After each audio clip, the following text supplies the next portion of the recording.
felt it your entire life. That there's something wrong with the world. You don't know what it is, but it's there. You can feel it.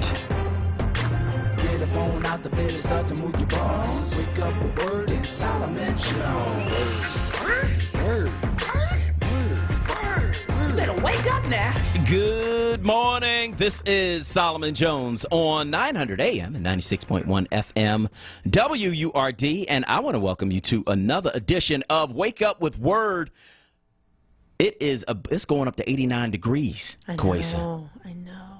It's going to be hot today. I got on my pink shirt today. I got on my pink polo shirt today because it's going to be hot. You know what I mean? Got it nice and loose, kind of hanging, because, man, I cannot be hot like that. But I'm going to tell you something that I'm learning about myself the older I get. You know what I realized? I realized that my black skin loves the heat. My black skin loves the hot weather. There's something about the hot weather make my black skin just kind of shine. All on my head, all on my face. I think it's like, this feel like Africa. Oh, my God. My black skin loves this. This is what I realized about myself. I never really understood that because in the winter I get, it gets kind of, it does. But when the sun comes out, it's something about that sun that hits my black skin, and it's like, yeah, we home. That's what it feels like, Kwesa. I don't know. Maybe it's just me. Maybe I'm the one that's just a little bit crazy. I was just talking, actually, the other day with my roommate, and I said to her, you know what? I love the way my skin looks when it's been touched by the sun a little bit. I just look so much, my complexion is smoother, and it just looks nice. It's like how God intended for it to be. That's what I'm talking about. And so, look, get out and enjoy some of that sunshine today, and make sure that you are out there and just loving that, man. Let that sun love your black skin, and you can love it back. Now, I want to talk about something that's happening in Philadelphia. Of course, the election is coming up, and this is the local election. But on Saturday in Philadelphia, Democrat Joe Biden called out Donald Trump as America's divider-in-chief. If the American people want a president to add to our division, to lead with a clenched fist, closed hand, a hard heart, to demonize your opponents and spew hatred, they don't need me, Biden said. They've got President Donald Trump. Biden then went on to say he's on a different path, a path to unite people in America. Well, we'll see if that's true in the coming months. But for now, just know this. All politics is local. That's why tomorrow's election is so important. We'll decide on a mayor and members of city council. We'll decide on city commissioners to oversee elections. We'll elect a register of wills to oversee our loved ones' estates, judges for justice, a sheriff to oversee sheriff sales, and a community that I hope will hold people accountable no matter who wins. We have to go beyond just voting. We have to learn the issues and how they affect us. We have to learn the records of the people who are running. We have to vote and then hold them accountable for what they promise. Tomorrow we get to do that. So show up, show off, and show out. We got a jam-packed show for you today on Wake Up with Word. Lawyer and critical race theorist Dr. Tim Golden on the San Francisco Police Department being forced to release disciplinary records for its officers. Will other cities follow suit? Danielle Page Jeter, Salomon Moreno Rosa, and Anthony Bellman round out a panel of millennial voters who'll join us to talk about the issues they care about in advance of tomorrow's election, plus track star Marcus Chambers on his journey toward the Olympics. And as always, we've got you, our listeners, calling in at 215-634-8065 or toll free 1-866-361-0900. You can hit us on Twitter and Instagram at onWURD, or you can hit me personally at Solomon Jones 1. You can, of course, watch us on Facebook at onWURD. But first, it's the big three, the news stories you need to know to kick off your day right here on Wake Up with Word. There was a Morehouse commencement speaker who came up with a $40 million surprise. That's right, Morehouse College seniors got a surprise Sunday when billionaire investor Robert F. Smith announced during his commencement speech that he would pay back their debts. Go ahead, black man. This is the richest black person in America. Yup, richer than Oprah, richer than all of the people you heard of. And guess how he made his money? He made it investing, and now he's making another investment in these students from Morehouse University, paying back their college debts. I think we might have some sound from him, so let's listen to what he had to say about paying back those debts for those students at Morehouse University. He gave his speech. The students are looking like, all right, this is just another speech. And then there was a whole lot more to it than just a speech. On behalf of the 8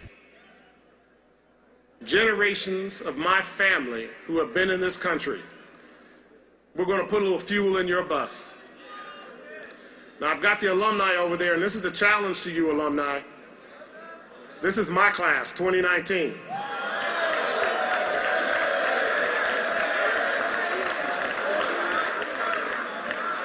And my family is making a grant to eliminate their student loans.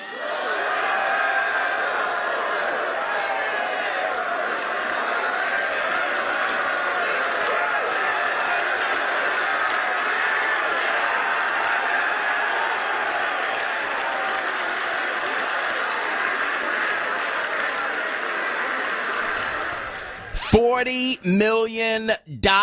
That's how much the investment is in these young people from Morehouse University. $40 million. And they didn't get it at first. He said, we're making an investment. We're going to pay back your student loans. They didn't get it at first. Like, wait a minute. Did he just say that out of his mouth? Am I understanding the words that's coming out of his mouth? That's what we need to be doing. We need to be investing in our young people so that they have an advantage when they start. Don't be like me. Don't start with all of this college debt and all of that stuff. You know, if there is any way that you can get out of college without that debt, then you have a head start on life. Oh, I agree. Man, can I change my name? Like, can I be like, Kevin Mathis and go to Morehouse? Go to Morehouse, get that money. No, to me, this is a beautiful thing. It really is a beautiful thing. And the fact that they have a head start on life and being able to, go into whatever career they want to go into. They don't have to just, accept any random job just to, pay the bills. They can maybe, take a part-time job and really kind of work and become the people they want to become. So I think this is so important and so significant. It is important and it is significant, and that's the way that we should be investing in and defending our young people. Maybe this is not. Story number 2, school bans black mom after she confronts bullies who are allegedly sexually harassing her daughter. If you bully my daughter, if you look at her the wrong way, if you breathe the wrong way, she said, send your moms to me. After issuing that warning to bullies, the parent of a California middle school student has been banned from school for what she says was protecting her child. Christian Tinsley will protect her daughter at all costs. That's what she told CBS News. But she confronted bullies who were reportedly harassing her child. She says she tried to do it the right way. She went to the school. She talked to the school. She reported it to the school. And the harassment kept continuing, and it got even worse until she went up there and said, I'll fight your mom, your sister, your aunt, anybody over 18. Bring them up here, and I'm going boop them up. You know what I mean? And working in schools, volunteering in schools, and seeing what the students are going through, in my view, that might not be the best way to go about it. But here's the other thing. If you tried to go to the school and tell them, this is what's going on, this is what's happening to my child, and the school does nothing, what are you left as a parent to do? I don't know, Kuwait, so what do you think? I'm conflicted because I feel very similar to how you feel, but then also at the same time, and I don't have kids, but if I had a kid, I would try to do everything that I could to protect them and make sure that they were okay. So, if you tried to do everything and you went to the school, you tried to talk to the parents, and you really tried to intervene the correct way and it still didn't work, then maybe her hands were tied. Maybe her hands were tied. And here's the thing. I volunteer in a school in my neighborhood, just a couple blocks from my house, a regular public elementary school. There was a 10-year-old boy who committed suicide in that school because he was being bullied. And so this is not a game. This is not something where you just say, oh, well, maybe you don't do anything because, you know, at some point you have to do something, but there has to be a better infrastructure and a better response within the schools to make sure that our kids are protected. And in too many cases, that is not happening. Story number 3. Tomorrow's election day, and I won't bore you with stories of those who died to make voting possible for black people. As crazy as it might seem, those stories don't do much for those who need the most, because while older people who remember King and Malcolm will vote based on black history, young folks in the age of Black Lives Matter are living their history now. So if you're between the ages of 18 and 35 and you're wondering why you should vote to decide your mayor and your council members, your judges and your city commissioners, don't vote because people your age died 50 years ago. Vote because people your age are dying right now. Nearly 40% of the shooting victims last year in Philadelphia were between 18 and 25. 3 out of 5 were black, 9 out of 10 were male, and though most of them survived being shot, all of them will live with that trauma for the rest of their lives. And when someone did lose their life to homicide in Philly last year, more than half of those murders went unsolved. The mayor is responsible for that because the police department answers to him. So if you're young, black, and male, and you've seen violence affect you and your friends, don't vote because people died 50 years ago. Vote because people dying right now. If you're young and black, you might not remember that the mayor promised to end stop and frisk, but if you're one of the thousands of black people who still get stopped for nothing, still get searched for weapons, still get embarrassed and profiled, don't vote because a promise was broken yesterday. Vote because it's broken every day. If you're young and you're a renter in a gentrifying community, you are the most likely to be displaced because homeowners can get exemptions and tax breaks if they apply. All you get is rent hikes and eviction in your mailbox. So if your neighborhood is getting lighter and your pockets are too, that's on the mayor and city council. So don't vote because there was segregation yesterday. Vote because we're heading back to segregation now. And then if all else fails, vote because Brandon Brown can't. Vote because Jeffrey Dennis can't. Vote because David Jones can't. Vote because if you don't, you might be the next one who can't. Millennials are the ones who can save their lives by voting. But don't vote because young people were dying 50 years ago. Vote because they're dying as we speak. I want to know what you think. Give us a call, 215-634-8065. That's 215-634-8065. That is the number you can call to get in on the conversation right here at 900 AM and 96.1 FM WURD. Our question simply this: many black people say nothing's changed, so why should we vote? That's the question I'm putting to you. Why should we vote? I want to hear your reasons for voting today. Give me a call, 215-634-8065. That's 215-634-8065. That's our first question. Our second one is this, because when I look at this story of this mother who just was at the end of her rope, went up to the school, threatened everybody. Y'all keep messing with my daughter, somebody going to get messed up.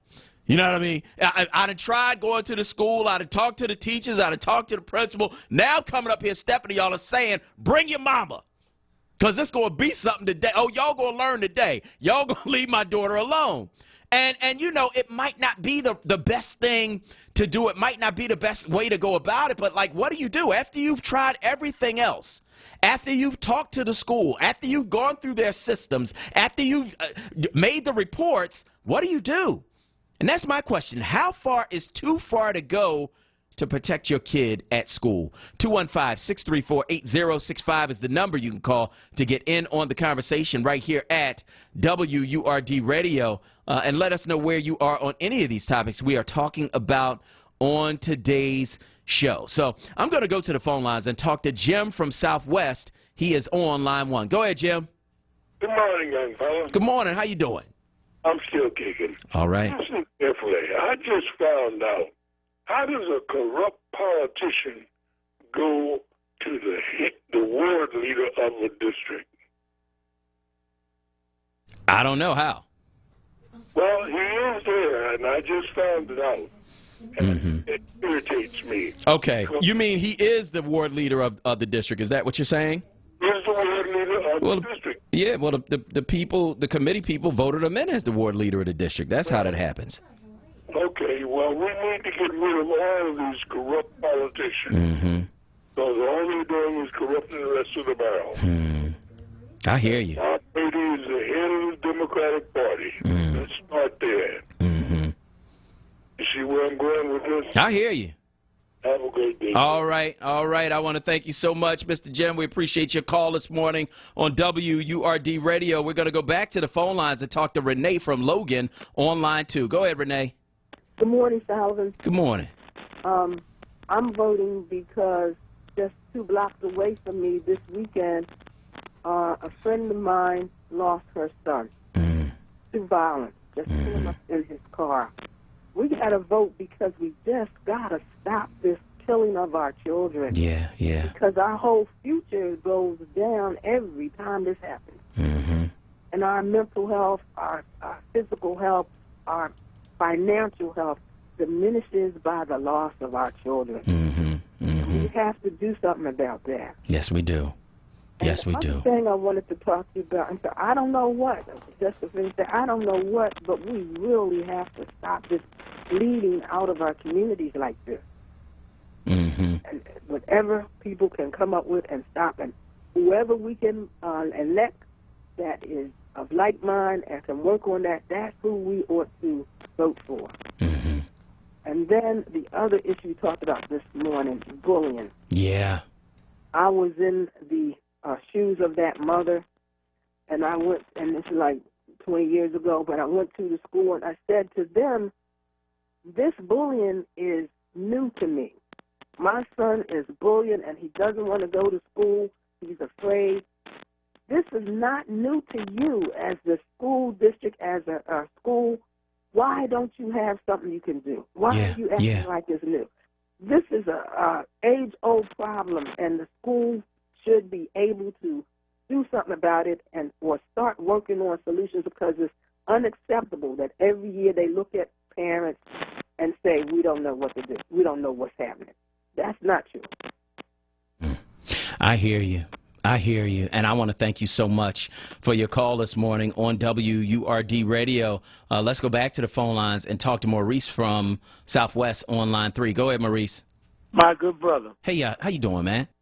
I'd like to make a statement to the great URD listeners. Sure. If you vote for this man, you're out of your mind. First of all. Second, these ballot questions, most people don't pay attention to them. One of them is totally ridiculous, whether you call a councilwoman or a councilman. That's something they could decide in chambers. You don't need the city to vote on it. No, you don't. No. And another what should be on there should be 2 questions. Oh, and also there should be no safety officers. All they're doing is having private police for rich white people that live in Center City. That's all that's about. And if you don't believe that, just look at the University of Penn. I used to be a safety officer years ago for the University of Penn. So that's all that's about. Now, 2 ballot questions that should be on there is the sugar tax. That should be on there. And the abatement should be on there. How about that? People feel about. That's what's important. So city council want to waste their time giving us some ridiculous questions to vote on this, something they could handle. It's just killing me. It's like they have no respect for us because they're doing it right in front of their face. They're not hiding the thing. Now, I want to close with this one. People that got the high rises on their block that makes everybody's taxes go up. The city has set it up so that they have a 5-panel board that you have to go to challenge the developer about them putting a high price residence on your block. And if you don't have a lawyer, because they have lawyers that speak for them, you out of luck. So I'm just letting people know what's going on. I hear you, Maurice, and I want to thank you so much for your call this morning on WURD Radio. We got to go to break. On the other side, we're going to continue our conversation, and coming up, we're going to talk to a panel of young black voters about what's going on with voting in the millennial community? What's going on with our young people? How do they really feel about the electoral process? A lot of them skeptical. We're going to talk with them coming up on Wake Up with Word. I'm Solomon Jones. We'll be right back. Vital Signs, Wednesdays on Reality Check with Charles Ellison, 4 p.m. till 7 p.m. right here on Word Radio, 96.1 FM and 900 AM WURD. Streaming live on WordRadio.com. As a mom of 2 young boys in Philadelphia, I worry constantly about not only their education, but their safety. Each day on the news, I hear about countless young people lost to gun violence. That's why on May 21st, I'm voting for Isaiah Thomas for City Council at large. Isaiah Thomas has the background, experience, and innovative ideas to improve the lives of young people and all Philadelphians. So remember to push button number 71 and vote Isaiah Thomas for City Council at large. Paid for by Citizens for Isaiah Thomas. I'm Catherine Gilmore Richardson, candidate for City Council at Large, button 67. I'm a lifelong Philadelphian, wife, mother of 3, preacher's kid, and former chief of staff to my mentor, Councilwoman Blondell Reynolds Brown. On City Council, I'll be a voice for our community, for every child in every neighborhood. On May 21st, vote Catherine Gilmore Richardson, button 67 for City Council at Large, because moms get the job done. Paid for by Vote Kathy for Philly, David Richardson, Treasurer. On May 21st, I am asking all Philadelphians to come out and vote for Fareed Abdullah for City Council at Large. I understand that politics can seem unfair for the common people, but I want you to know that I am a fighter for liberation. My plan to reform education, criminal justice, and gentrification will help in creating a stable economic base for generations to come. I implore you to believe in change, but most of all, believe in yourself. I am the voice for the voiceless. Push number 81 for a new one. WordRadio.com. Hi, Philip. Election Day is Tuesday, May 21st. Show up and bring a friend. This is Word Radio, 96.1 FM and 900 AM WURD. Philadelphia, independent black media. I'm Democrat Jamie Gaudier, and I'm running for City Council in the 3rd District. Growing up in Kingsessing, I learned the importance of community. I founded a program to help single moms graduate college, served as executive director of the Fairmount Park Conservancy, and created jobs and affordable housing programs. I'm Democrat Jamie Gaudier, and on City Council, I will battle gentrification and improve our schools. It's time for new leadership in West and Southwest Philly. Paid for by Jamie for West Philly. Drive in with Solomon Jones. Drive home with Charles Ellison. This is Word Radio, 96.1 FM and 900 AM WURD. Philadelphia, independent black media. On May 21st, I am asking all Philadelphians to come out and vote for Fareed Abdullah for City Council at Large. I understand that politics can seem unfair for the common people, but I want you to know that I am a fighter for liberation. My plan to reform education, criminal justice, and gentrification will help in creating a stable economic base for generations to come. I implore you to believe in change, but most of all, believe in yourself. I am the voice for the voiceless. Push number 81 for a new one. This is Word Radio, independent black media. Hi, Philadelphia. I'm Lori Dow, ballot number 18, asking for your support on May 21st for election as judge with the Court of Common Pleas. I'm from West Philadelphia, born and raised, endorsed by labor unions and the Philadelphia Bar Association. Please help me continue my work as a public servant, protecting children and strengthening families. I'm asking for your vote on Tuesday, May 21st. Press number 18 for Lori Dow, Judge, Court of Common Pleas. Paid for by Friends of Lori Dow for Judge. This is Councilwoman Maria Quiñones Sanchez. Thank you for your continued support. I'm your fighter in City Hall because our neighborhoods deserve excellent services and a voice that goes beyond divisive rhetoric and special interests. I never forget that I'm fighting for you and your family's future every day. I ask for your vote on Tuesday, May 21st. Press number 85, Democrat for City Council, 7th District.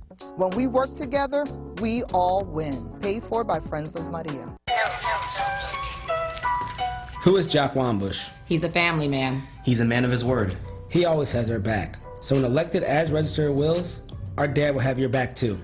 On Election Day, join us. Push button 48, Jock Wambush, Register of Wills. Paid for by friends and family of Jock Wambush. This is Jock Wambush, and I approve this message. This is Congressman Dwight Evans. We know how important it is to have leaders committed to our neighborhoods. That's why I'm backing Alan Dom. He is number 66 on the ballot, and we need to keep him on City Council fighting for us. Alan Dom is donating his salary back to our schools and is personally paying to teach computer coding and financial literacy to our children in our neighborhoods. And Alan is leading the fight to give people who have been in prison a second chance by providing job training and reentry programs. Again, this is Dwight Evans.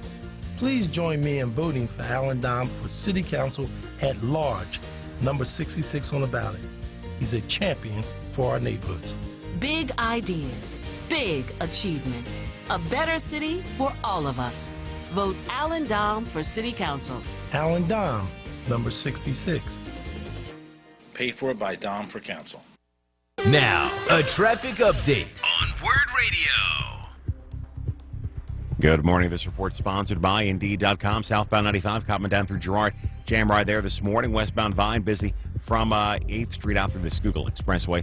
Schuylkill westbound jam past Young to South, jam again the Boulevard to Belmont eastbound. Blue Ridge through the curve again the Boulevard to Spring Garden, jam there on the Blue Ridge 476. Southbound, that's heavy from Broomall down to Media Swampville. Northbound is McDade up to Route 1. Then northbound right at the Mid-County tolls, there is an accident there being worked on. It's in the Express Easy Pass lanes at Mid-County. 42 northbound, that is a busy ride. 168 through 295. 55 north, James Deptford in the 42 in Philadelphia. Still not too bad on the area bridges. Indeed, used by over 3 million businesses for hiring, where business owners and HR professionals can post job openings with screener questions, then sort, review, and communicate with candidates from an online dashboard. Learn more at Indeed.com/hire. For more traffic information, log on to SIGAlert.com. I'm Jim Bachman with your Philadelphia area traffic. You're waking up with Word, hosted by Solomon Jones. Good morning. Right now on Word Radio, 96.1 FM and 900 AM WURD.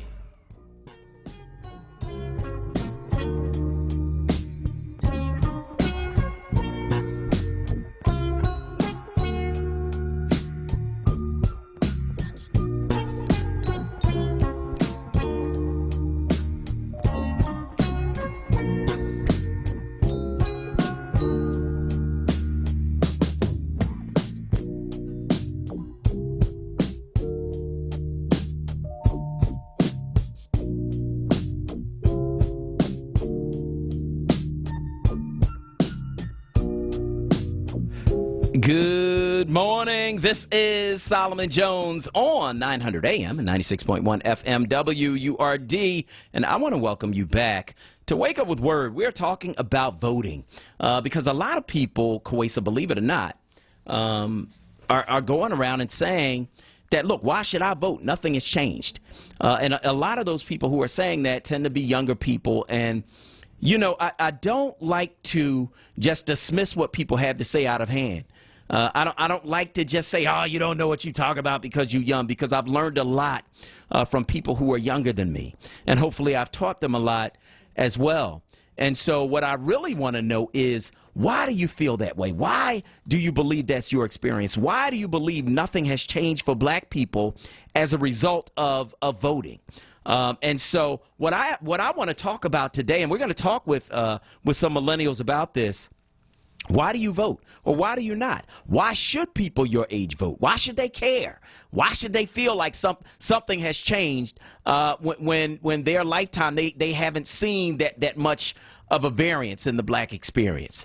I just think it's something that we need to talk about, Kawesa. We need to talk about why people feel skeptical about the electoral process. And there are a lot of things to be skeptical about, but to go to the point where I don't vote. And people will tell you that, man, proudly in our community.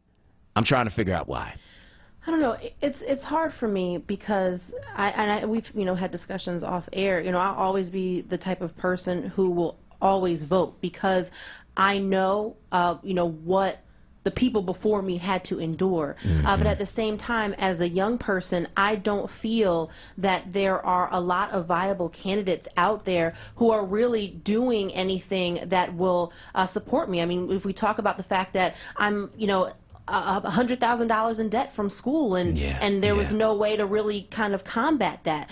You talk about the fact that me as a woman who can have kids, they're out here trying to patrol or control my reproductive rights. And so I think about those types of things, and it does make me question, why am I out here voting? But at the same time, it doesn't mean that I should stand back and be complacent because of the fact that people weren't voting. That's why you have folks in office who are not caring about us and caring about, what we need to have done. And that's the thing. That's the thing. When you don't vote, you're going to get even less. You talk about you ain't getting nothing now. When you don't vote, it's like, oh, well, we can do whatever we want in this community. And, the people don't care, so why should we? Therefore, we're going to sell out the developers. Therefore, we're going to sell out to the rich. Therefore, we're going to put tax abatements in place for rich people and take your property for the same taxes that we tell them they don't have to pay. When you don't vote, that's what happens. And so when I look at some of the things that are happening in North Philadelphia and other areas of the city, as far as gentrification is concerned, my heart breaks because I know that those people, are not going to get everything that they need because they don't vote. And when you look at the campaign finance reports, unfortunately, a lot of the money that goes to the council people comes from developers. And so, it's a tough nut. But the bottom line is this. And this is why I talk about voting all day long, because the issue is that when they are giving that money, they're giving it so they can have access, so that the people return their calls when they call, etc. But the other thing they're giving it for is to influence your vote. That campaign money is to influence how people vote. That's what it's for. Right? And so the real power is in the vote. And the vote don't cost you nothing but some time. Walk a couple of blocks, go on the vote and push a button. That's all that it costs you. It don't cost you anything, and we still don't do it. That's what we need to be talking about. I want to hear from you. Give me a call, 215-634-8065. That's 215-634-8065. That is the number that you can call to get in on the conversation right here at WURD Radio, and let us know where you are on any of these topics we are talking about on this morning show. Of course, the other thing we're talking about is this mother who went up to the school, threatened everybody, said, bring your sister, bring your aunt, bring your mama, bring your grandma, anybody over 18, bring your sister. I don't care who it is. I'm going to muff them up. I'll put it like that, right? Because that's not the word that she used, over messing with my daughter. Y'all keep on messing with my daughter. I done tried everything. I done went to everybody. I done talked to everybody. I'm tired of talking. You know when a black mama gets to the point where she like, I'm tired of talking, it's a problem. But my question is, how far is too far to go? Because she got banned from the school for that. And certainly one of the things that we see, if you are familiar at all with what is going on in schools now, you know that part of the problem is the parents. That's part of the problem. And their demeanor, their behavior. They come up to the school and you like, oh, okay, that's why your kid act like that, because that's how you act. So the question is, how far is too far? Like, at what point should we say, okay, maybe I should pull back some? At what point should I say, okay, maybe I should get a lawyer? Maybe I should get somebody on the inside. Maybe I should do something else other than go up to the school and threaten violence or engage in violence because my kid is having a rough time. And I'm not saying that a parent should not intervene, because there are children, man, 10 and 11 years old in this city who have killed themselves over being bullied. And so how far is too far to go? I want to know what you think. Give us a call, 215-634-8065. Let's go to Bobby from Southwest on line 2. Go ahead, Bobby. Good morning. Good morning. When you're a parent, when you're a black mother, nothing is too far. Nothing when it comes to protect your child. Amen to the woman. Amen to her, because I would do the same thing. My youngest is 44 years old. World, please don't mess with mine. Thank you. All right, Bobby, I hear you. I want to thank you so much for your call this morning on WURD Radio. Let's go to Ron from North Philly on line 1. Go ahead, Ron. Hi. You vote because it has proven in this country it has made a difference. You vote because your generation can make a difference. You vote because like people like Sherelle Parker, she said it better than anybody I've ever heard in my life. She said, my community make me do. Listen to that. Voting and making makes a difference. That don't mean you have to tear her down. Accountability comes in. On Saturday, Joe Williams had his apparatus out on the street. He was up on Shelton Avenue encouraging people to vote. I seen some of the same attitudes what you're talking about. Ladies, let me say to you today, anyone that says that our people didn't die for what they did because of the situation, but then again, they lived for something to make sure while they was in this country, things would be affordable to them by voting. Ain't nobody gonna give you nothing. Let's look at the Spanish community. They don't even pass no mind. They say you have all this power, financial power, voting power. You don't participate. I don't mean to talk down to you, ladies and gentlemen. Guess what? You're in this country, and if you don't vote, you allow Ryan to be the spokesperson for you and other people to be the spokesperson for you. Wake up, ladies and gentlemen, and teach your young people, participate in demand. Look at that man that's giving that money to the college. He's taking his power, his financial power, to be an inspiration to someone else. And you may not have his money, but you are operating from the empowerment zone when you get out of vote. All right, Ron, we appreciate you, man, and thank you so much for your call this morning on WURD Radio. We appreciate you, and we appreciate your passion. And, you got to vote, man. Because if you don't, then you don't count. And so they can literally do anything in your neighborhood that they want because they know you ain't never going to hold them accountable.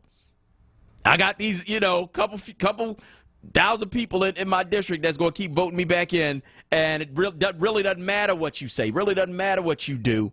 I'm going to do what I want because I know you don't vote. That's the way that you hold people accountable. You vote. And then the other thing is this. And I've had this conversation with some folks who say, I don't vote. It's all a setup. I don't vote. The system is rigged. And I'm like, okay, well, if you don't like the candidates that are there, why don't you run? I'll vote for you. I'll help you. Why don't you run if you think that everybody who's there, that all of it is set up to fail, that all of it is set up against you, I tell you what, you run. And then they shut up. Because it's like, if you don't like what's happening, why don't you take over the system yourself? And if you don't want to run yourself, why don't you run another candidate? You know what I mean? A lot of times, man, we'll protest after the fact. And by then it's too late. I remember, man, the day after Donald Trump won, people in the street. Why y'all in the street now? You should have been in the street yesterday when it was time to vote. I want to hear what you have to say. We're going to go to the phone lines, 215-634-8065. Jay from Philly is on line one. Go ahead, Jay. Good morning. Good morning. Thank you for your program. You're welcome. I was at a lecture yesterday at the Asani Center on Germantown Avenue, 5500 block of Germantown Avenue, and Attorney Michael Cord gave a lecture. He said, our choices are pretty much what Malcolm said years ago. It's the ballot or the bullet. Now, I don't necessarily think that the revolution now needs to be bullets because I think about this program that came on last week. It was called The FBI and the Panther. And J. Edgar Hoover said, we ain't worrying about the Negroes, the Panthers, because it's not that many of them. And we ain't worrying about them having guns because we're America and we got more guns than anybody in the world. What we're worried about is that those Negroes waking up the rest of the Negroes. I just feel like I'm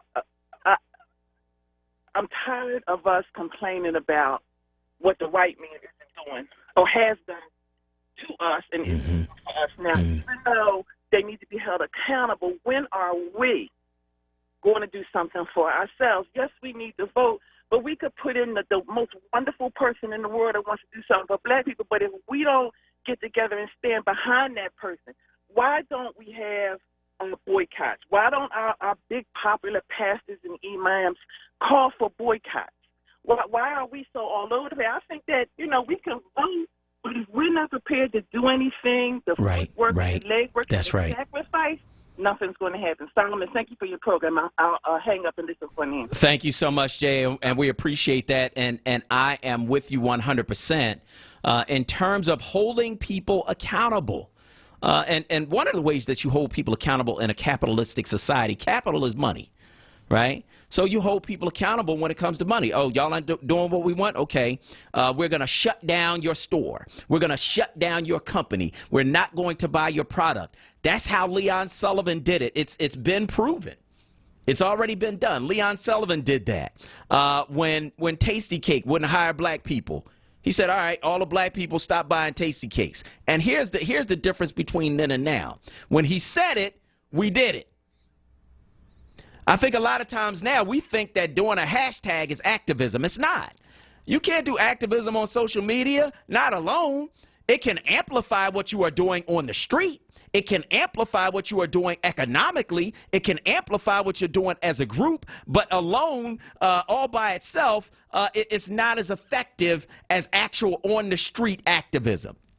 And so I agree. I think that there has to be a carrot and a stick. The carrot will vote for you. The stick is, if you don't do what we're going to do, we're going to get you out of there. Just like we voted you in, we'll vote you out. You know, and in terms of companies, you know, if you are supporting racist activity, we are not going to buy your products. And we are going to make sure everybody in our community doesn't buy your product. It is about working together toward a common goal and having a strategy with an endpoint. Okay, we're going to protest, but what's the end? When do you stop protesting? What is it that you actually want? What is your actual goal? So I agree with you, Jay. I think you are absolutely right. We're going to go to break, and on the other side, we're going to continue our program right here on Wake Up with Word. I've been a longshoreman all my life. And when I visit the Port of Philadelphia and see those big, beautiful new super cranes in action, I just wish the rest of Philly could work this well. But across the river, Camden's homicides and violent crimes are declining, while violence here in Philly just keeps getting worse and worse. It's easy to see why. 26% of Philadelphians live in poverty, and guns are everywhere. Here at the port, people who never got high school diplomas can still get jobs that pay $100,000 a year. Alan Butkovitz has a plan to increase the number of jobs like this. But Jim Kenney's been doing the opposite. Minority-owned businesses are locked out of good-paying opportunities in their own neighborhoods, starting with repairing all the potholes in our streets. I blew a tire on Reed Street twice. The first step in fixing Philly, on Tuesday, May 21st, vote for Alan Butkovitz in the Democratic primary for mayor. Push button 32. Paid for by friends of Alan Butkovitz. Hi, I'm Cody Anderson in support of the re-election of Philadelphia Sheriff Joel Williams. I've known Joel for over 40 years. I've watched him grow and develop from a community activist to a state representative to the sheriff. I know him to be a man of integrity, honesty, and commitment to serving the people of Philadelphia, not his own self-interest. In Joel, what you see is what you get. He's not a showboat, he's the real deal. He's making positive change in the Philadelphia Sheriff's Office. Tuesday, May 21st, vote to re-elect Democrat Sheriff Joel Williams. Push button number 53. Paid for by Citizens for Joel Williams, and I am Joel Williams, and I approve this message. Are you someone who struggles with finishing what you start? The time for change is now. Coming June 4th, Letters to the Finishers by Candace E. Wilkins is a book that will give you new life. Get started on your journey to becoming a finisher today. Pre-order at newseasonbooks.com. Be heard. Be heard. Want another way to join the conversation? Follow us on social media Using the hashtag onWURD. Be heard. Stay connected to Word Radio. Independent Black Media. Hi, I'm Asa Khalif, an activist and organizer in the Black Lives Matter movement and candidate for Council at Large, number 82 on your ballot. I am running to bring the voices of the streets into City Hall. I promise you it will be difficult to ignore the needs of our neighborhoods with me at the table. I will fight to remove the soda tax, to end the 10-year tax abatement, which gives tax-free homes to new residents, driving our seniors, black and brown and poor people out of their homes. I will fight for full funding for youth after-school and summer programs, for victims and families of police violence, for true affordable housing, fair access to jobs, and end the school-to-prison pipeline of our young boys and girls. I'm Asa Khalif, asking for your vote and support tomorrow to elect me to Council at Large. I'm number 82. The people united will never be defeated. Paid for by Asa for Council. Hi, I'm Thera Martin for Democratic City Council at Large candidate Bobby Curry, a diehard WURD listener and forward member. Democrats in Philadelphia are coming together for change, and Bobby Curry says change starts with him. Bobby Curry opposes tax abatements, soda taxes, and cigarette taxes. He believes in fairness in school funding, youth job programs year-round, affordable housing, and a basic discount system on real estate and employment taxes for low-income senior citizens. May 21st, vote for change and push button number 70 for Bobby Curry. This is Bobby Curry, and I approve this message. I'm supporting City Councilwoman Janie Blackwell for re-election in the 3rd District. I'm proud of the work she's done already. Here's what she's done lately. Mount Vernon Manor, Mantua Square, $1.2 million for renovations at Miles Mack Rec Center, $17 million for Lucian Blackwell Rec Center, $15 million for King Sessing Rec Center, and introduced Parking Authority Amnesty Bill to bring relief to residents with old parking ticks and much more. May 21st, push button 84 for Janie Blackwell. I'm Janie Blackwell, and I authorize this commercial. Stanley L. Strader, Treasurer. Now, a traffic update on Word Radio. Good morning. This report sponsored by Indeed.com. Jam ride, Schuylkill Expressway, eastbound side, Blue Ridge to Gladwin, again to Boulevard to Spring Garden, westbound past Young to South, jam to get the Boulevard out to Belmont, westbound Vine, busy. 95 to Broadigan Parkway through the Schuylkill Expressway, the Boulevard Route 1 southbound. That's a bit slow into 76. Southbound 95, you're jammed, Cottman down through Girard, northbound side through the city. Not too bad as of yet this morning. Westbound Turnpike jam, Willow Grove, Alfred Fort Washington.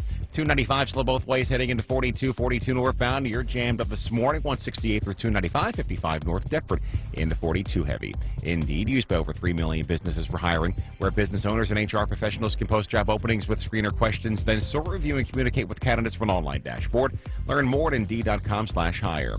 For more traffic information, log on to SIGAlert.com. I'm Jim Bachman with your Philadelphia area traffic. It's Wake Up with Word, hosted by Solomon Jones. Right now on Word Radio. 96.1 FM. And 900 AM WURD.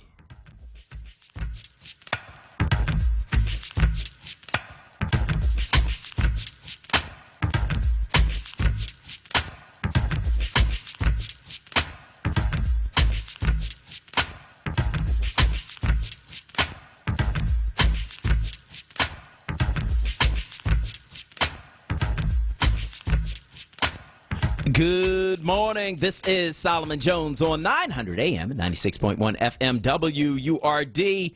I want to remind you that today, WURD's very own Professor Aaron Smith, the Rapin professor, is going to be at the Malefi Keti Asante Institute at 5535 Germantown Avenue for a watch party for a program that he's going to be on. I believe the show is called Shazam. And the event time is from 8 to 9:30. Doors open at 7:30. There's no registration. It's free and open to the public. So join him at the Malefi Kete Asante Institute tonight at 8 p.m. at 5535 Germantown Avenue for a watch party for a show that he is going to be on called Shazam. We're all excited for him with that. So give us a call, 215-634-8065. That's 215-634-8065. That is the number you can call to get in on the conversation right here at WURD Radio. I've talked to a lot of people about voting. And there is some skepticism in our community about voting, particularly among young people. And we're going to have some young people in to talk about that in our next two segments as we kind of talk through some of those problems that we have. Look, a lot of young people are like, look, ain't nothing changed for me with voting. You know what I mean? I haven't seen anything different because of voting. I didn't see anything happen different because we had a black president. I didn't see anything happen different because of our participation in the system. And so my question is, why should I vote? And I'm like, that's a good question. And my answer, particularly for those who are young, is that you need to vote because you're the ones who are dying out here in these streets. You should vote because you're the ones who are targeted by stop and frisk. You should vote because you're the ones who are suffering in gentrifying neighborhoods because you haven't bought houses yet, and so you're renters and you have no protections. But when the landlord decides I'm going to raise the rent because they got a $300,000 house for sale across the street and my rent need to be about $1,000 a month higher. You're the ones getting kicked out by gentrification. You're the ones being shot down in the street. You're the ones being shot by the cops. That's why you should vote. And so, you know, and when you say that nothing's changed, it might be because you don't vote. You know, the interesting thing in Philadelphia over the last couple of years is that voting among millennials, that's people 18 to 35, has gone up in the last couple of years. The problem is that they are still by far the lowest segment of the voting public. And they're the ones who are dealing with this stuff. Michael Brown was a young man who got shot by the cops. You know, when you look at the people who get shot by the cops here, they're young. When you look at the people who get shot by each other, and again, those numbers are much larger than the number of people who get shot by the cops. Let's just keep that real. You know, they had about 1,300, almost 1,400 shootings in Philadelphia that they were able to track last year. The Inquirer did a whole data set on it. And it was almost 1,400 people who were shot. Most of them did not die. We talk about the homicides, but we don't talk about the people who get shot and do not die. 90% of them were male. About 80% of them were black. You know, and about 34% of them were between 18 and 25 years old. Right? And so the mayor controls the police department. The mayor decides who the police commissioner is going to be. The police commissioner serves at his pleasure. And so the buck stops really with the mayor in terms of, you know, what happens with our young people and violence. And guess what? If you go from 18 to 40, which I didn't do, but if you go from 18 to 40, almost 3/4 of those shot last year in the city of Philadelphia were between 18 and 40 years old. Young people are the ones who are being victimized by the policies that are in place, and yet you ask me, why should I vote? You should vote because you're dying. You're the one that's dying. As you get older, your likelihood of being shot in the street lessens. And so we need to talk about that. And we need to look at those numbers, share that data, share that truth with our people so that they understand this is what you up against. 215-634-8065 is the number you can call to get in on the conversation. Let's go to Erica from Chicago on line 2. Hey, Erica. Hey, Solomon. Good morning. Good morning. Happy Monday. Happy Monday to you, too. And my son says hello. Tell him I said hi. I wanted to chime in really quickly about the topics that you're talking about. Regarding the Morehouse thing, I was so elated because a really, really close family friend of ours, his brother was one of the recipients of having all of his debt paid off. So that really speaks really close to home for us. And then when it comes to like the whole voting situation, I have a lot of theories about voting, and I do believe it's rigged. However, I vote every election just in case I'm wrong.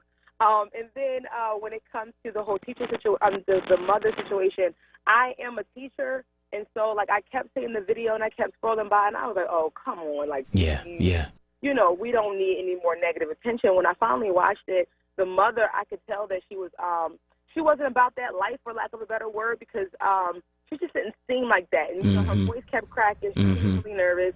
But I was hoping that, and I don't know, but I was hoping that at least she would, like, sue the school district or something of that nature, so that, you know, something can be done versus her now being banned from the school. Right. And now her good is evil spoken of. So that's unfortunate.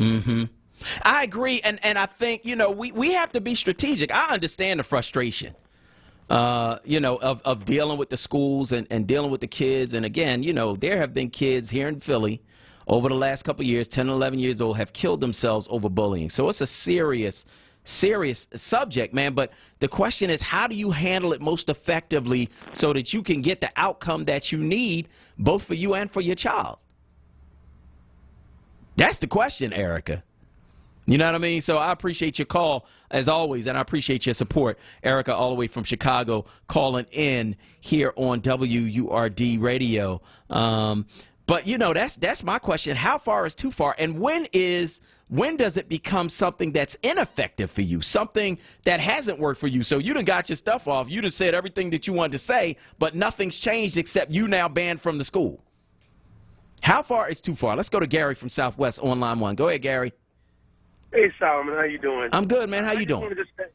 I'm good. I wanted to say I agree with everything you said 150%. You know, everybody needs to be out there voting, especially our young people. But I just wanted to add this.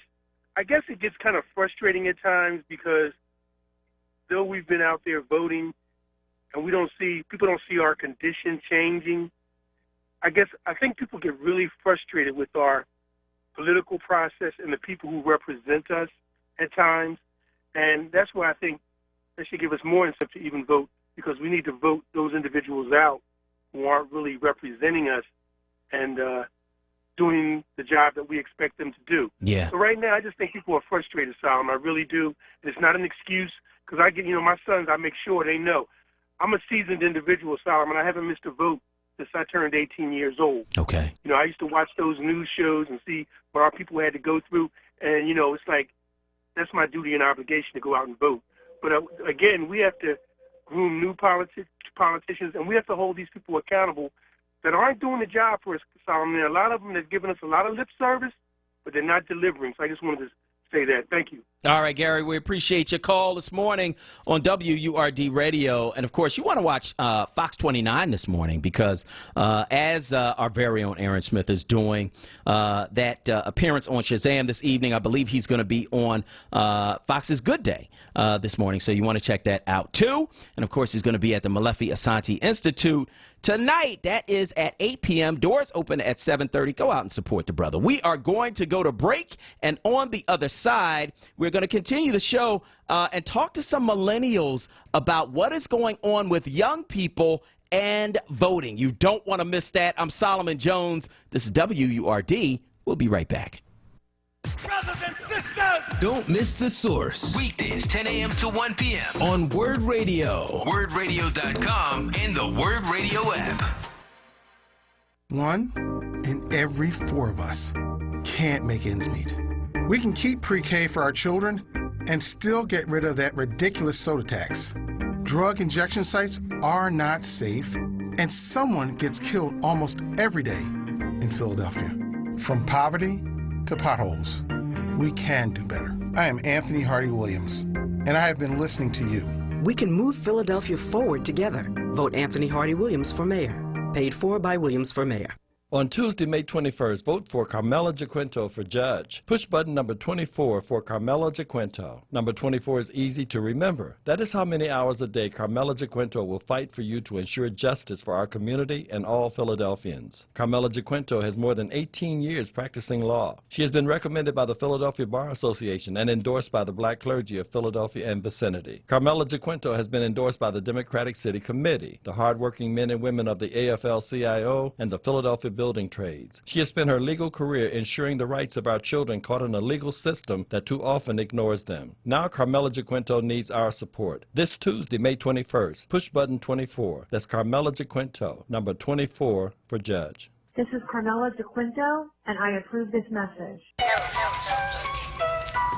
Who is Jock Wambush? He's a family man. He's a man of his word. He always has our back. So when elected as Register of Wills, our dad will have your back too. On Election Day, join us. Push button 48, Jacques Wambush, Register of Wills. Paid for by friends and family of Jock Wambush. This is Jacques Wambush, and I approve this message. The Kimmel Center for the Performing Arts presents Philadelphia hip-hop legend Rennie Harris. In his new work, Functified, Harris's Pure Movement Company pushes the boundaries of street dance to create a multimedia performance set to the soundtrack of 1970s funk music and more. Through live musicians and the creation of an eclectic soundscape, audiences are drawn into Harris's personal journey from the cultural funk music to the evolution of hip-hop. Rennie Harris, Functified. 3 performances only, June 7th and 8th. Tickets at kimmelcenter.org. Hello, I'm Ron Hawthorne. I'm a lifelong Philadelphian who appreciates effective leaders.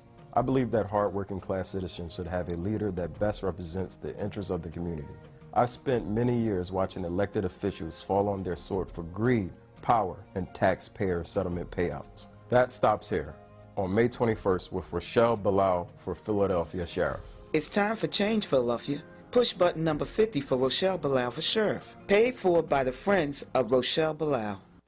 Anthony Kyriakakis is the fair voice we need on the Philadelphia Court of Common Pleas. As a defense attorney, Anthony volunteered for President Obama's Clemency Project. He has fought to end racial inequities in our justice system. Now, Anthony is running for judge. He's endorsed by the Democratic Party and received the Philadelphia Bar Association's highest rating. On May 21st, push button number 19 to vote for Democrat Anthony Kyriakakis. Paid for by Anthony Kyriakakis for judge. This is Anthony Kyriakakis, and I approve this message. Hi, this is Sandra Dungy Glenn, Democratic candidate for City Council at Large on May 21st. You know me from WURD and my service on the school board and SRC. I'm running because Philadelphia is a city of haves and have-nots. We must do more to move families out of poverty and invest in people over property or profits. I hope to be the public servant to work with you, for you, and be available to you. Push number 77 for Sandra Dungy Glenn, City Council at Large. Paid for by Philly for Sandra Dungy Glenn, Trent Pettis, Treasurer. I'm Democrat Jamie Gaudier, and I'm running for City Council in the 3rd District. Growing up in Kingsessing, I learned the importance of community. I founded a program to help single moms graduate college, served as executive director of the Fairmount Park Conservancy, and created jobs and affordable housing programs. I'm Democrat Jamie Gaudier, and on City Council, I will battle gentrification and improve our schools. It's time for new leadership in West and Southwest Philly. Paid for by Jamie for West Philly. Election Day is Tuesday, May 21st. Show up and bring a friend. This is Word Radio, 96.1 FM and 900 AM WURD. Philadelphia, independent black media. Word Radio News Update with Vincent Thompson. Good morning. Here's the latest from the Word Radio Newsroom, 96.1 FM and 900 AM. A possible tornado as well as heavy rain, lightning, and wind slammed parts of the Lehigh Valley in Pennsylvania last night. The possible tornado within Denver, Lancaster County, Pennsylvania. The National Weather Service has not yet confirmed if it was a tornado, however. While Philadelphia, South Jersey, and Delaware also saw showers or scattered thunderstorms Sunday evening, they weren't as severe. The weather forecast for Philadelphia calls for temperatures rising into the upper 80s, high humidity, and afternoon showers and storms likely, so take an umbrella with you today. Stay tuned to Word Radio this morning and afternoon for updated weather forecast from our news partner, NBC 10 Philadelphia. More than 1 year after the deaths of 2 South Philadelphia teens, an 18-year-old was found guilty over the weekend of murdering them both during an argument that turned violent. 18-year-old Brandon Oliveri was found guilty of first-degree murder in the shooting of Sal DeNubili and third-degree murder in the shooting of Claire Miller, who is African-American. Prosecutors said Oliveri targeted DeNubili, who was a friend of another teenager that previously fought with Miller. The October 2017 shooting near the corner of 12th and Rittner Streets has left the neighborhood divided. Oliveri will be sentenced later this summer and could receive 35 years to life in prison. The Walnut Street ramp to eastbound Interstate 76 near 30th and Walnut Streets in West Philadelphia will close for almost a month, starting in a few hours. Beginning at 11 a.m., the ramp will be closed for 25 days for structural repairs and resurfacing operations. The construction is part of PennDOT's $104 million project to rehabilitate the Chestnut Street Bridge and 7 other structures nearby, including the Walnut Street ramp.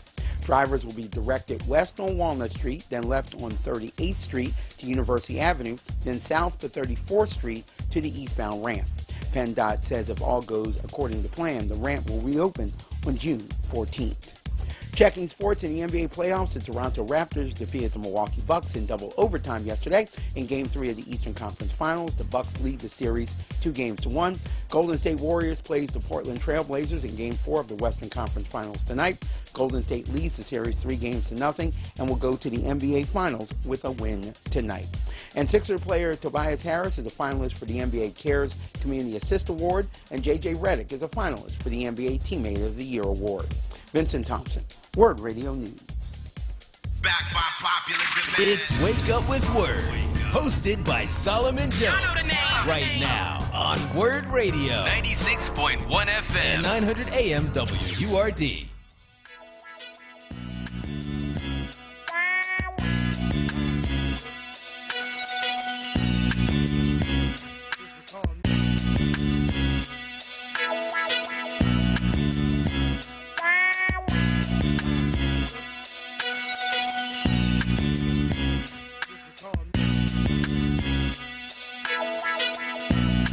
Good morning. morning. This is Solomon Jones on 900 AM, 96.1 FM, WURD. And we are back. And we've been talking all morning about young voters and young voters, young black voters and other voters of color in particular, because what I've heard is a lot of skepticism around voting, though millennial voting has risen by several percentage points over the last few years. That group is still by far the lowest percentage of voters. And so we wanted to talk to young people about voting and about where we're going with it. And so joining us now on the line is Solomon Moreno Rosa. He is the Director of Volunteer Engagement for Young Involved Philadelphia. Solomon, good morning. Good morning. How are you doing today, Solomon? I'm good, man. How are you? Good. Really appreciate the invite today. Oh, absolutely. It's a pleasure to have you. Also on the line is Danielle Page Jeter. She was appointed by Governor Tom Wolf to the African American Affairs Commission. She's the founder of AOI Events and PR and Women in Media. And she is a PR professional who is deeply involved in politics here in Philadelphia and beyond. Danielle, good morning. Good morning. How you doing? I'm doing well. How are you today? I am doing well. So I want to start with you because I've heard a lot of skepticism around voting from many young people who I've had the opportunity to speak to interact with, to work with. Many, especially in the black community, don't believe that voting helps. To which you would say what? I would say that is actually the conversation at the table when it comes to millennials and young people being engaged in voting. I think there's a huge disconnect between a lot of the elected officials and their positions and exactly what it is that they do. So I think it also comes down to them being civically educated on the importance of these particular offices and how they govern our cities and our nation at large. The national races and the national positions get a lot more coverage and a lot more attention than our local electeds and our local issues that are going on. So I think that there's a misunderstanding and also a huge disengagement for the fact that there's just not a lot of belief in the system, and they believe that the system is broken. Now, Solomon, Young Involved Philadelphia has been around for at least 10 years from what I can remember here in Philadelphia. And certainly you guys have a diverse membership. What are you guys doing to involve more young voters of color? Yeah, no. That's a really great question. And I'll also quickly mention that Young Involved Philadelphia is coming in on its 20th anniversary. In the next couple of years. So it's an organization that's been around for a long time, really working towards promoting active civic engagement and emerging leadership among young Philadelphians. And I think one of the biggest tools that we have to really engage young folks across the city is by ensuring that we're including those voices and perspectives of those young people whom we're hoping to serve. So I think one of the biggest philosophy pushes for the organization is to incorporate our constituents in the planning and development of YIP programming as much as possible. And so I think one of the ways that we do this is through our idea forums, where we invite the public to have structured conversations around the types of issues that they feel passionately about and the types of events and initiatives and programs that they'd like to see take place across the city. And then I'll also quickly mention, I think one of the roles that I play, a deep oversight in is through our volunteer engagement and recruitment. And so, I think we have a really active and growing volunteer recruitment division at YIP that works hard to tap into new communities that, can provide substantive leadership opportunities, not only with YIP, but I think with the larger community of nonprofit and service providers that exist. And then I think through all of those different initiatives, what we're constantly working on is collecting really sound, useful, accurate data that can inform us about the types of communities that we're interacting with and where continued opportunity exists. And so we use this data to learn as much as possible about our constituents so that we can plug them into the types of opportunities that align well with their skill sets. Yeah, but Solomon, how are you guys engaging voters of color, man? Yeah, so I mean, I think we're trying to be proactive about understanding who the communities are that we're currently serving, so that we can be really purposeful about tapping into new communities that we have yet to really make a kind of a presence with. And so I think we're doing that through the kind of infrastructure that we've put into place through our programming and through some of these other kind of outreach and engagement efforts that we've been able to cultivate over the number of years that we've been doing this work. Danielle, let me ask you, because here's some data. About 8% of millennial voters voted last May, compared with 7% in 2014. That's according to the city commissioner's office. And then, so I mean, it's low. Voter turnout was 13% for those aged 35 to 49 this year. And so, you know, it's about twice as many people. Once you get past the age of 35, you know, you just have the turnout is that much more. And from what I've seen and from what I've talked to people, one of the things that I've heard from some of my young people who I love and respect is I would rather protest than vote. That's what I've heard from our folks, Danielle. So, I mean, what do you say to that? Like, how do you even respond to something like that? Again, I think it goes back to them really having a connection to the elected officials. There's so many different positions that are a part of our local legislation, and I think there's a misunderstanding between what these offices do and why they are important and why they are elected positions, and, you know, just kind of the functions and what their responsibilities are. You don't see a lot of young people heavily engaged in a lot of these processes. What you see is you see a lot of millennials who are engaged by way of profession. Like, if it's a part of their professional career, then you see those. There is a strong group, but then there's a large disconnected community as well. And also think about, you know, over the last 10 years, there's been a lot of people moving into Philadelphia. So you have young people who are here who might not necessarily be from Philadelphia, and now they are taking root here, and they're really disconnected because this is not their hometown. Right. You know, so that millennial number is raising through people moving into town. And so that whole grassroots thing also looks different because you can't necessarily catch millennials in traditional settings as back in, you know, the 60s or even the 80s. You know, we're all over. We're very global. We're moving around. Our careers take us to a lot of different places. So there's also a lot of things that's pulling at our attention, and this is just one thing that is not as of big interest, especially when it comes to the fact that what we have going on in Washington and all of the news coverage that gets is just, it really does turn people off because it's extremely distasteful, and then it just trickles down to like local electeds, and the fact that they don't understand what's going on, it just doesn't make for a better conversation. You know what, the thing that you said, I think that caught my ear is that people don't understand what the different offices do. And I worked in city council, and I worked for a U.S. congressman, and we got that all the time. We would have people calling the congressman's office asking about things that should be handled by their city council person or by their state representative or by their state senator because it wasn't a federal issue. But all they knew was, look, you're an elected office. This is the problem I'm having, and you should solve this problem.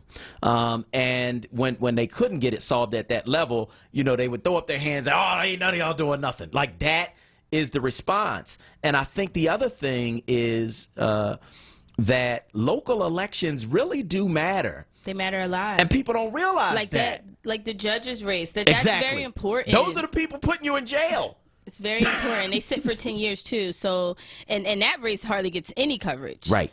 You know, and I think that it's also a part of the responsibility of the elected officials to get on the level of millennials and to get on the level of young professionals so that people understand who they are, they understand what these offices do, and that's a part of their responsibility. Yeah. You know? Yeah, I agree. So, Solomon, you guys have an infrastructure in place. Having been at this work for about 20 years or so, what do you find is the most effective way to get young people involved in politics and in voting? Yeah, absolutely. I mean, I think one of the biggest pieces that's so critical to this work is that individuals really find themselves to be a part of a community, and I think that's one of the biggest pushes that YIP tries to make, is fostering and building a community of individuals who are passionate and eager about seeing transformational change occur in the city of Philadelphia. And so we do that by creating programming around bringing folks to the table and bringing them to the table around common issue areas that they can really kind of sink their teeth into. And so I think the big approach that YIP takes is a hyper-local approach, right? I think we've had these discussions around how, national and even, in some cases state-level elections and races can be extremely sexy and can take a ton of our attention.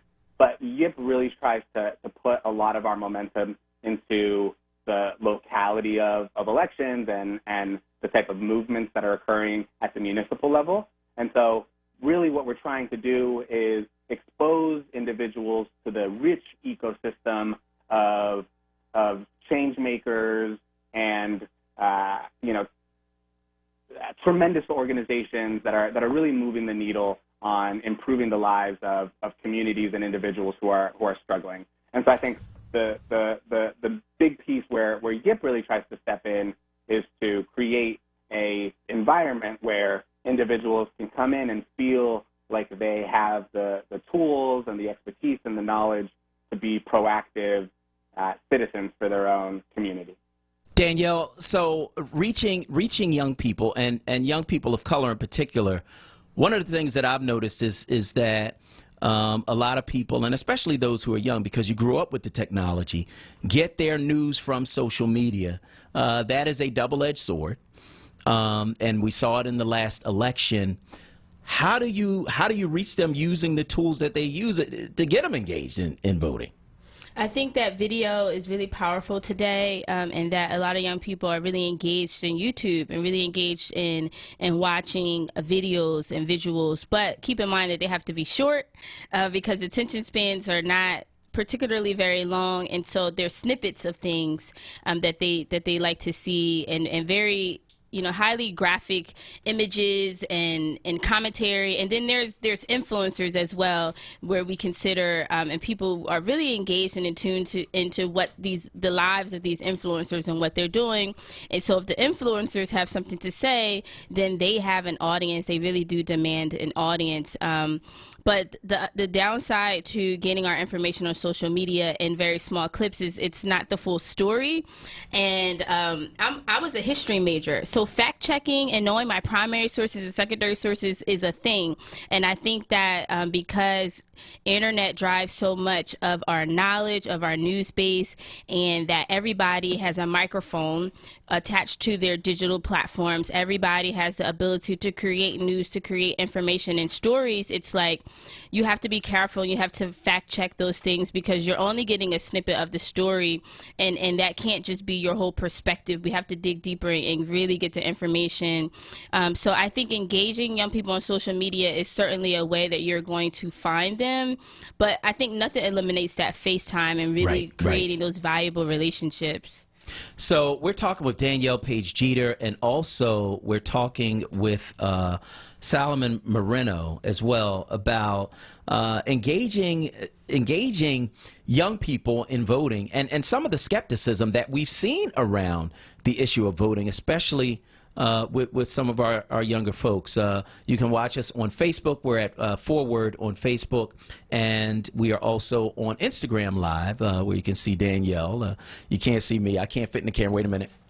Okay, there I am. But we're on Instagram Live also at Solomon Jones 1, talking about the issue of voting as tomorrow's election comes up. We're going to continue this conversation on the other side of this break. I'm Solomon Jones. This is WURD, and we'll be right back.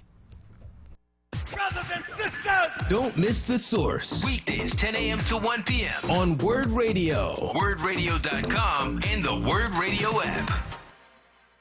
Vote Sherman Toppin, button number 14 for Judge of the Court of Common Pleas. An African-American candidate for judge. Sherman has been fighting for justice and serving our community for over 20 years. He is endorsed by the Democratic Party and the Laborers Union on Election Day, Tuesday, May 21st. Vote Sherman Toppin, button number 14, an African-American candidate for judge. And remember, there's no stopping Sherman Toppin. Paid for by the committee to elect Sherman Toppin for judge. I am Amanda Green Hawkins, candidate for Pennsylvania Superior Court. On Tuesday, May 21st, I need your vote. In these days of confusion and distrust, I will serve with integrity and compassion. I will treat everyone with dignity and respect. For 20 years, I have protected the rights of working families and individuals and ensured all voices are heard. I am endorsed by the Pennsylvania State Democratic Committee, the Philadelphia City Committee, and the Black Clergy. I am Amanda Green Hawkins. On May 21st, vote for me, ballot position number 3. Paid for by Amanda for Judge. Word Radio, 96.1 FM and 900 AM, WURD. Teresa Brunson, number 30 on the ballot for municipal court, is an outstanding attorney. As you know, most of the people going to court today belong to us. They are our children. Teresa has helped me pro bono. We need Teresa Brunson, number 30 for municipal court. She's good for families, small claims, stands for justice, the only African American for this seat. I'm Madeline Dunn, and I endorse Teresa Brunson for municipal court, lever number 30. I'm Teresa Brunson, and I approve this message. I'm Democrat Jamie Gaudier, and I'm running for City Council in the 3rd District. Growing up in Kingsessing, I learned the importance of community. I founded a program to help single moms graduate college, served as executive director of the Fairmount Park Conservancy, and created jobs and affordable housing programs. I'm Democrat Jamie Gaudier, and on City Council, I will battle gentrification and improve our schools. It's time for new leadership in West and Southwest Philly. Paid for by Jamie for West Philly.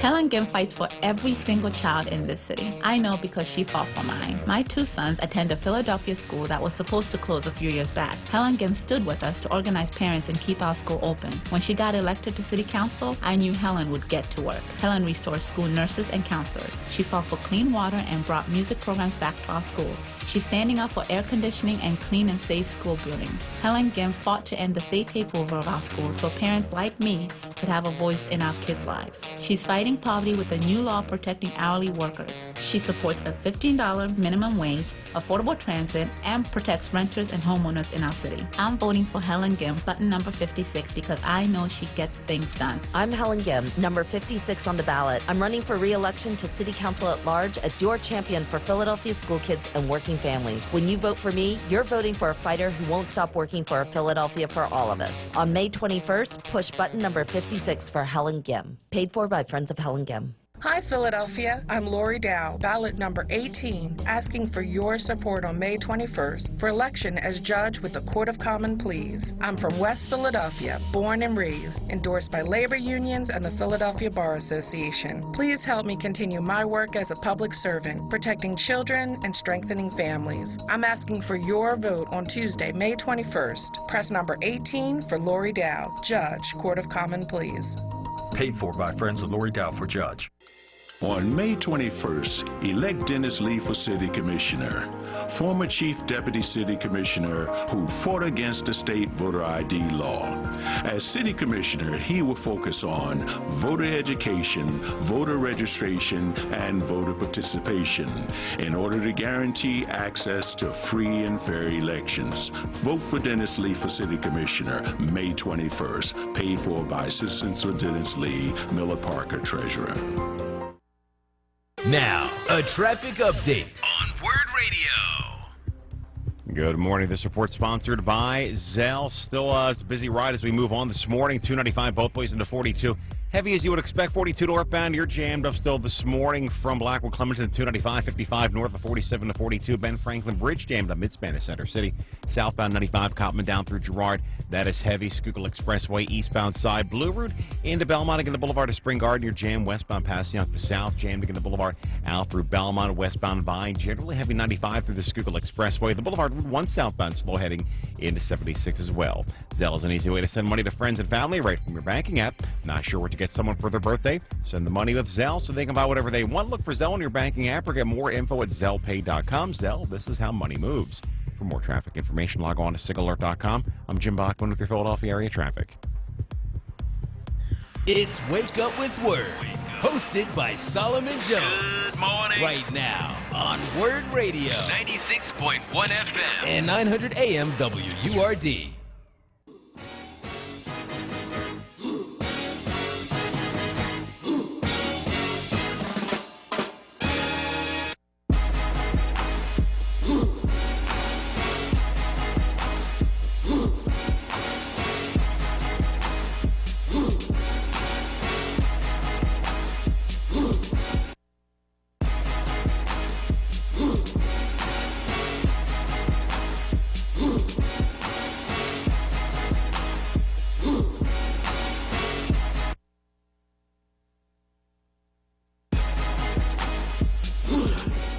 Good morning. This is Solomon Jones on 900 AM and 96.1 FM WURD.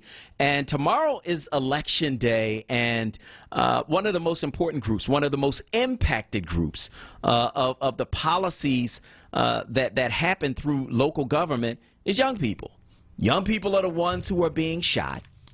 Young people are the ones who are going to jail. Young people are the ones who are renters in gentrifying communities, and they are the ones being pushed out first.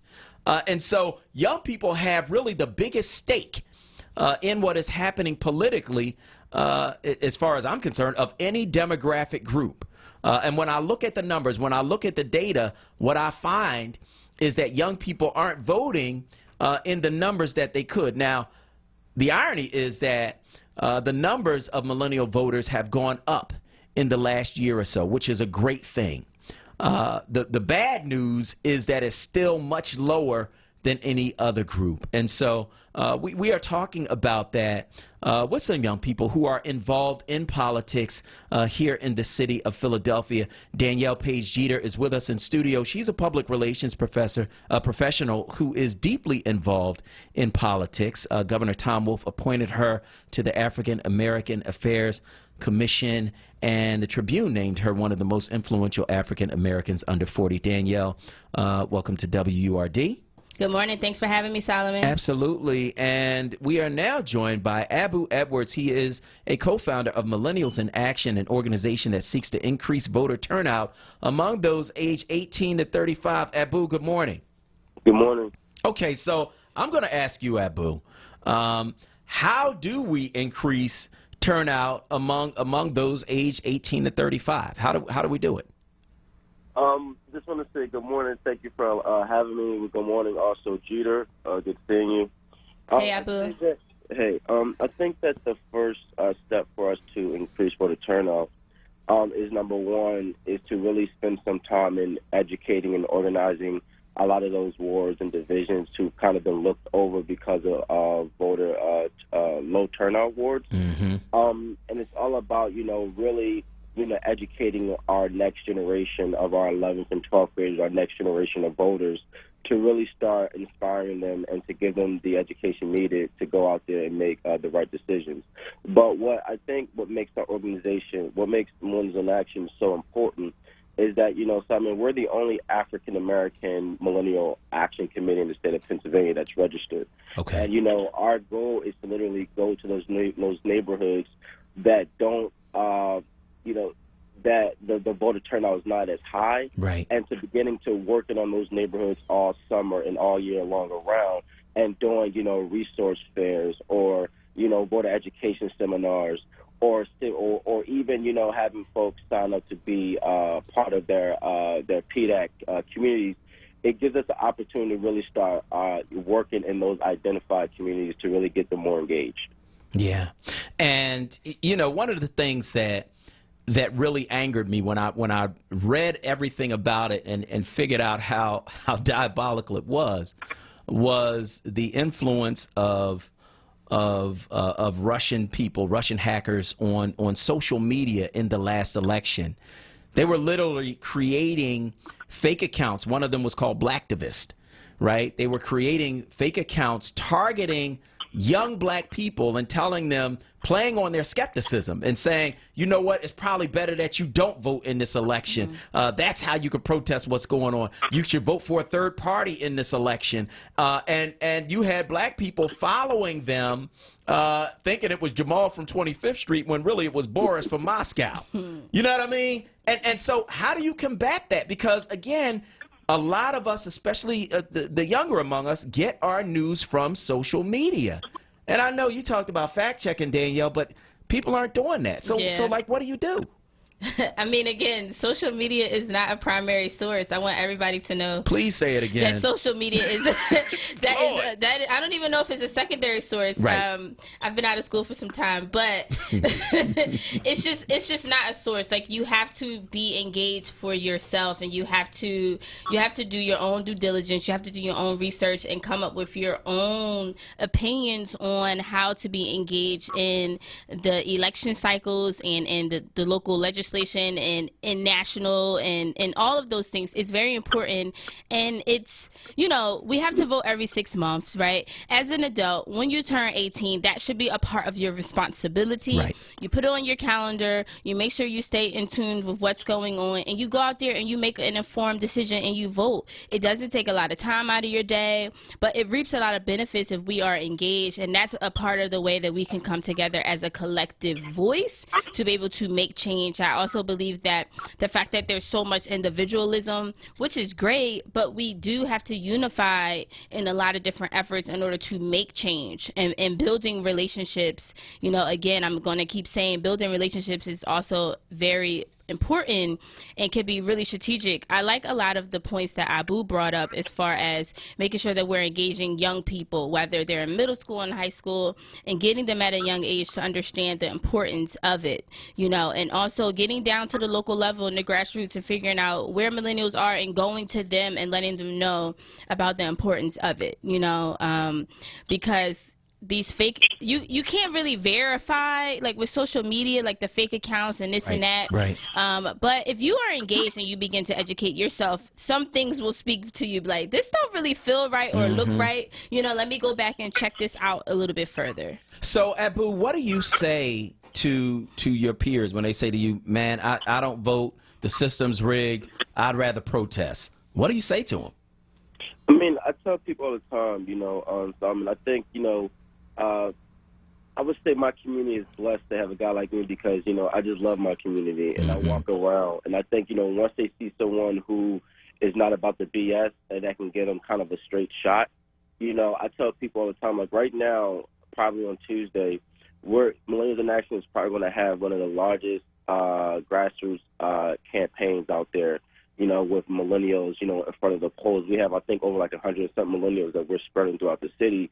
And they're all black urban millennials from the hood. Folks who stood on the corner, folks who got incarcerated, and folks who turned their life around and are now looking at this political arena as a new source of income. And I think that's how we do it. I think comparing that your neighborhood's recreation center is going to be dilapidated if our community don't get out to vote, or we don't have more resources in this part of the neighborhood because a lot of people in this neighborhood are not voting. I think that once we start to connect the lack of resources to voting, then you start waking people up. Once we start to connect the police brutality or the stop and frisk to voting, then people start waking up. Once we start to connect, gun violence to our communities, people start waking up. And, this is not an easy job. To educate our own peers, that is one of the hardest jobs. And I think that that's why so few folks who are geared towards engaging the urban, even if it's not just urban, but the millennial demographic, is because our generation is more like we need to hold hands, like we need to be present. Like our generation is more visual.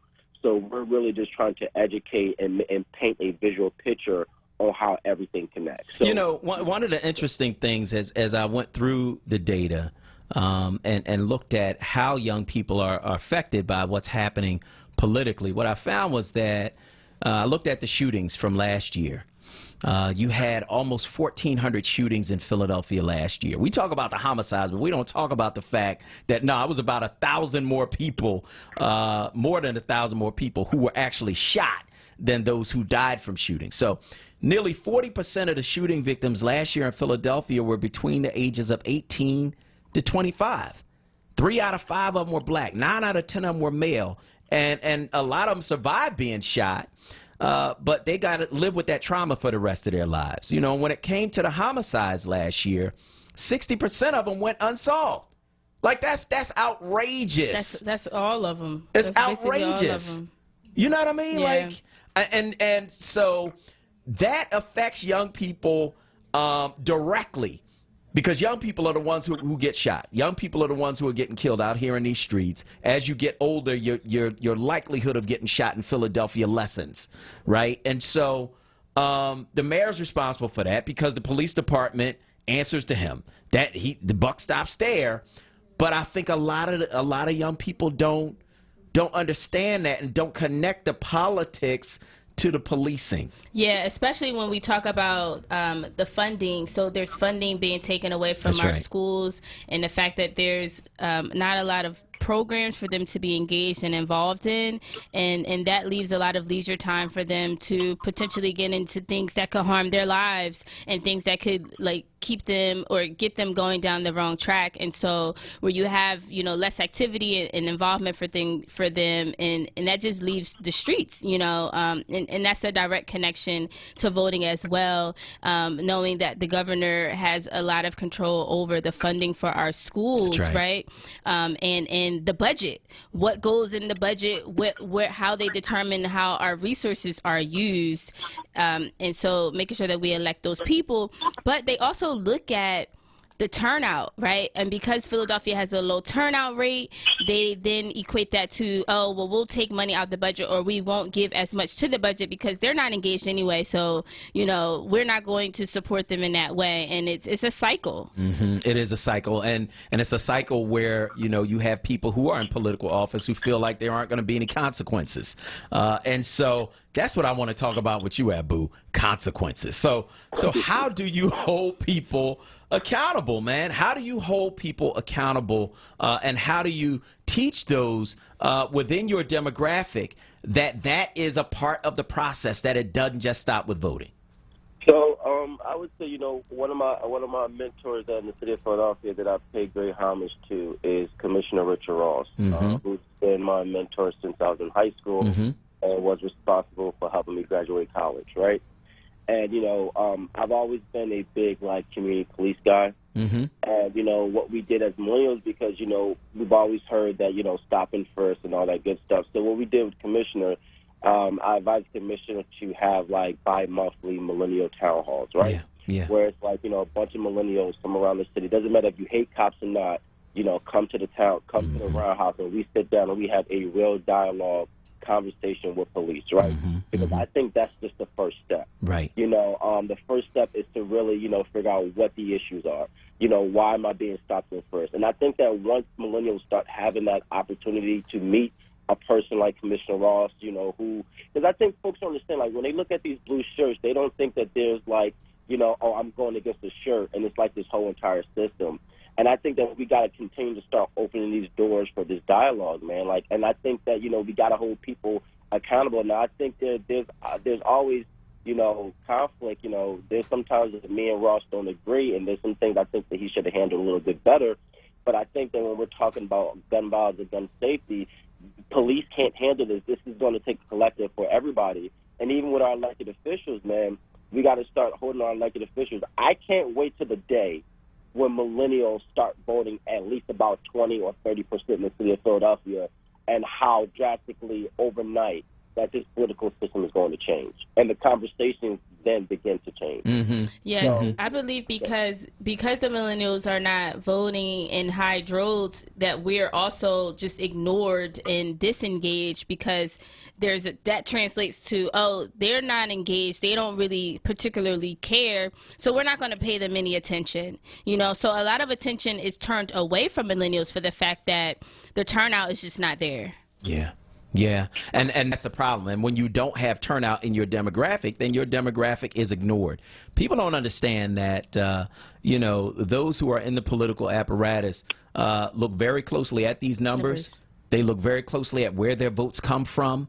They understand who's voting for them and who's not.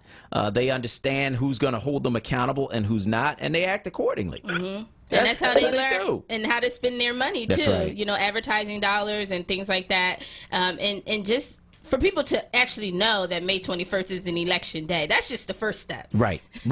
You know, Right. And then for them to know who to vote for is the next step. But sometimes people don't even know that it's time to get up and vote tomorrow. That's right.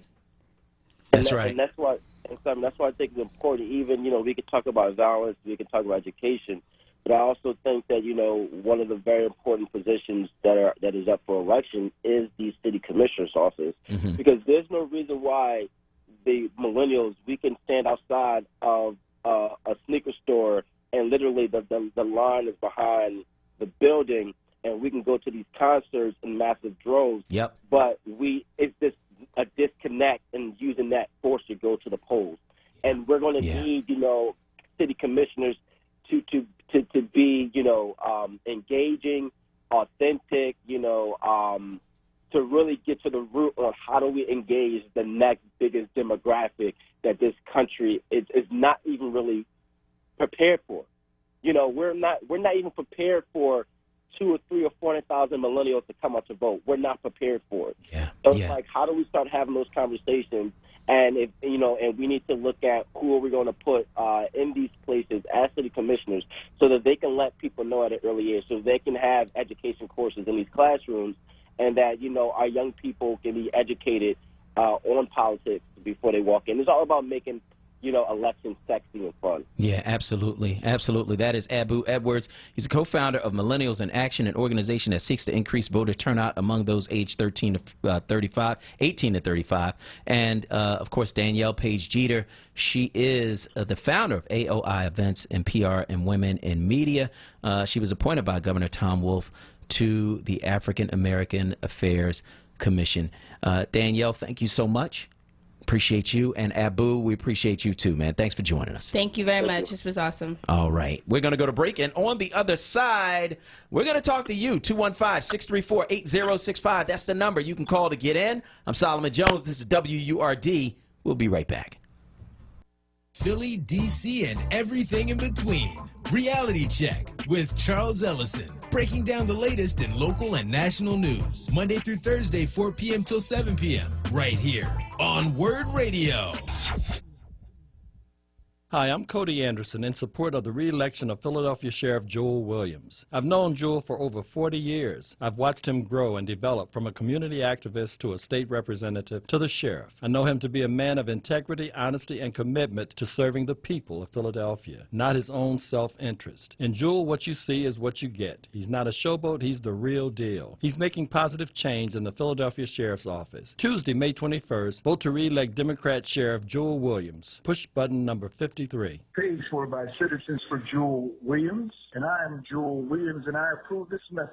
Hello, Philadelphia. This is Omar Sabir, and I'm asking you to vote on Tuesday, May 21st. People died for our right to vote. If you want better schools, if you want reduced crime, if you want an overall better quality of life, then vote. Your vote counts. Push 35 and it'll make you feel alive. Omar Sabir for City Commissioner on Tuesday, May 21st. Paid for by Citizens for Omar Sabir.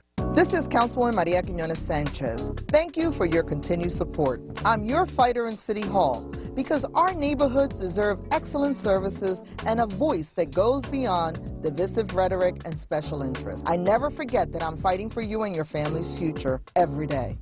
I ask for your vote on Tuesday, May 21st, press number 85, Democrat for City Council, 7th District. When we work together, we all win. Paid for by Friends of Maria. Support independent black media and join the Forward movement now at 215-425-7875 or visit wordradio.com.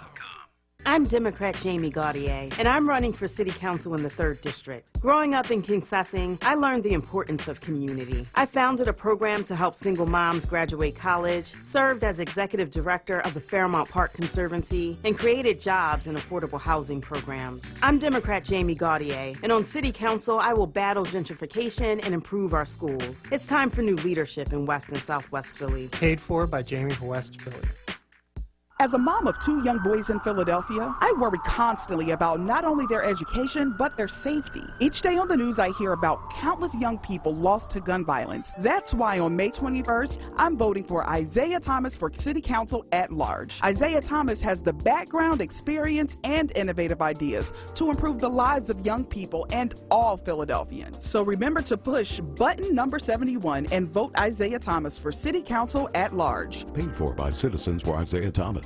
I'm supporting City Councilwoman Janie Blackwell for re-election in the 3rd District. I'm proud of the work she's done already. Here's what she's done lately. Mount Vernon Manor, Mantua Square, $1.2 million for renovations at Miles Mack Rec Center, $17 million for Lucian Blackwell Rec Center, $15 million for King Sessing Rec Center, and introduced Parking Authority amnesty bill to bring relief to residents with old parking ticks and much more. May 21st, push button 84 for Janie Blackwell. I'm Janie Blackwell, and I authorize this commercial. Stanley L. Strader, Treasurer. Hello, my name is Billy Thompson, and I'm number 63 for City Council at Large. For the past 20 years, I've been a servant and an advocate for the youth and seniors of Philadelphia. I have been endorsed by the Returning Citizens for Better Philadelphia, the Black Clergy of Philadelphia and vicinity, and Senator Anthony Hardy Williams. We all know that our city needs change, and I'm asking you to press number 63 for Billy T on May 21st. God bless you, and God bless Philadelphia. Paid for by Friends of Billy Thompson, Treasurer Albert Davis Jr. You're waking up with Word, hosted by Solomon Jones. Good morning. Right now on Word Radio, 96.1 FM and 900 AM WURD.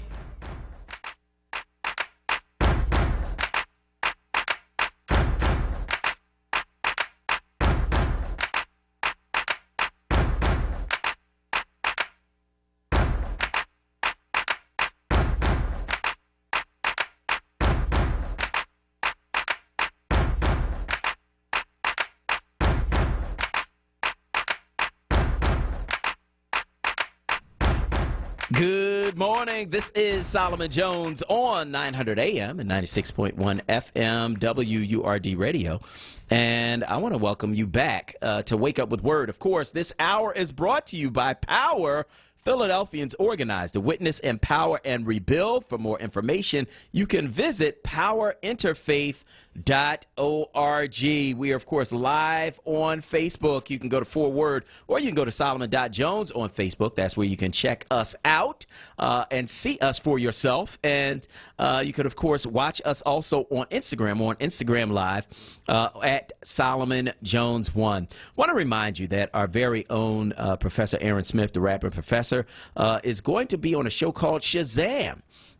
This evening. It's going to be premiering, and they're going to be doing a watch party at the Malefi Keti Asante Institute at 5535 Germantown Avenue.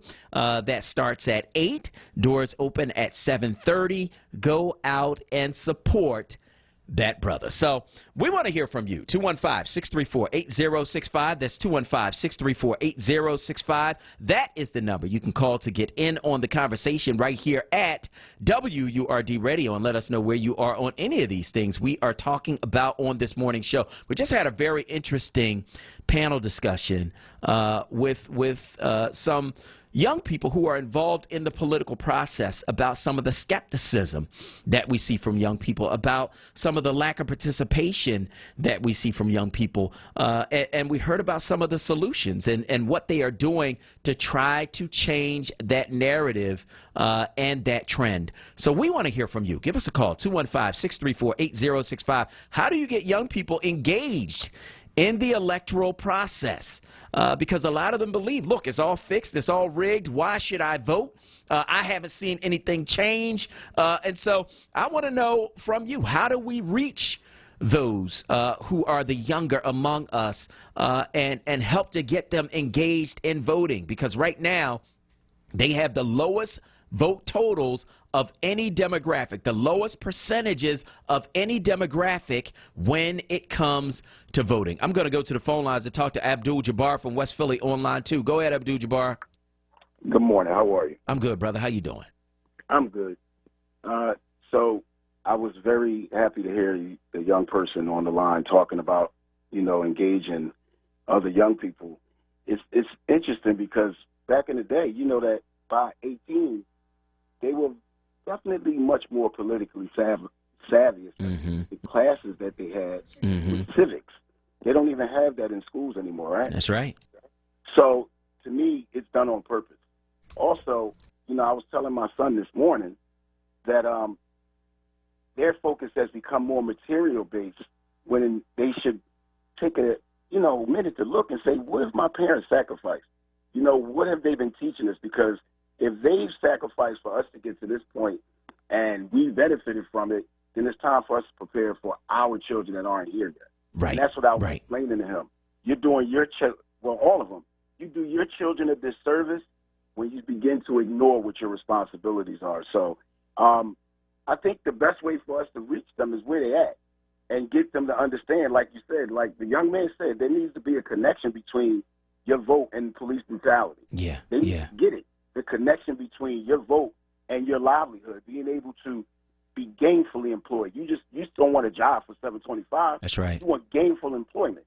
So more of them need to go out, get out there and vote, and hold these politicians accountable. And I love to hear the conversations continue. All right. Thanks, Abdul-Jabbar. We appreciate you. Let's go to Love from New Jersey on line 3. Go ahead, Love. Hey, what's up, Solomon? What's up, man? I'm good. How you doing? I'm great as always, man. I grew up in West Philly, and I'm concerned about my city. Get ready to come back and get active. But the thing that we have to understand is the reason why people don't vote is because the elected officials aren't doing what they're supposed to do. Okay. And because they're not doing what they're supposed to do, you're not going to have my interest. Like, I wouldn't. I almost don't vote unless I know it's a close race. And the reason why I don't is because people will use your numbers when you come out, and they will use your numbers to get money and to stay in their position. So you see it as the people not being interested in themselves, right, and protecting them from getting shot and things like that. Yeah. And you're not looking at the business side of it. See, what is the business side of it as you see it? The people understand the business side. Well, no. I want you to explain what you see as the business side of it. I'm going to explain to you what it is. It is that politicians are voted in by numbers, and they need numbers to stay in. So they will tell you anything and say anything to get your vote, but then when they get in, you don't see a return. So if the people aren't seeing a return on their actions, then they're not going to move, Solomon. Yeah, I think that you're right that there is a business side of it, but I think you have it misconstrued. So there's a couple of things that happen from a business side. One is that there are campaign contributions, right, that are made. And you can look at anybody's campaign finance report, specifically here in Philadelphia. All you have to do is go to the city commissioner's website, and you can look at everybody's campaign finance reports and see where all of their campaign funding comes from. Now, people give campaign money so that they can have access, right? So that, look, I gave you 5 Gs. The least you could do is return my call, right? But the campaign money really is about influencing your vote. And so your vote is more powerful than that money because the money is about influencing the vote, helping that person to get voted back in so that that person that's looking for that access can then have access to that politician, maybe about something that they need to happen as far as business interests. A lot of developers give money to our politicians, and that's why you see our neighborhoods gentrifying the way that they are because the politicians are in office because the developers gave them campaign funding. So, Solomon, you supported just what I just said. What you did was you switched who was the business person and benefactor from being the people, and you gave the example of what I'm saying. If the people were getting a financial interest of business from the politics, then they would be voting, Solomon. You know why they give the people who give $5,000 donations do? Because, as you said, they get rewarded. Barack Obama raised more money than anybody by doing internet voting. So we're going away from that. But Solomon, I want to get off. I want to say this one thing. I'm coming back to Philadelphia, right? And whoever's elected, I want to work with you guys because one of the things we need to do to stop the gentrification, Solomon, is I'm 53. I want a program where I can get a dollar house.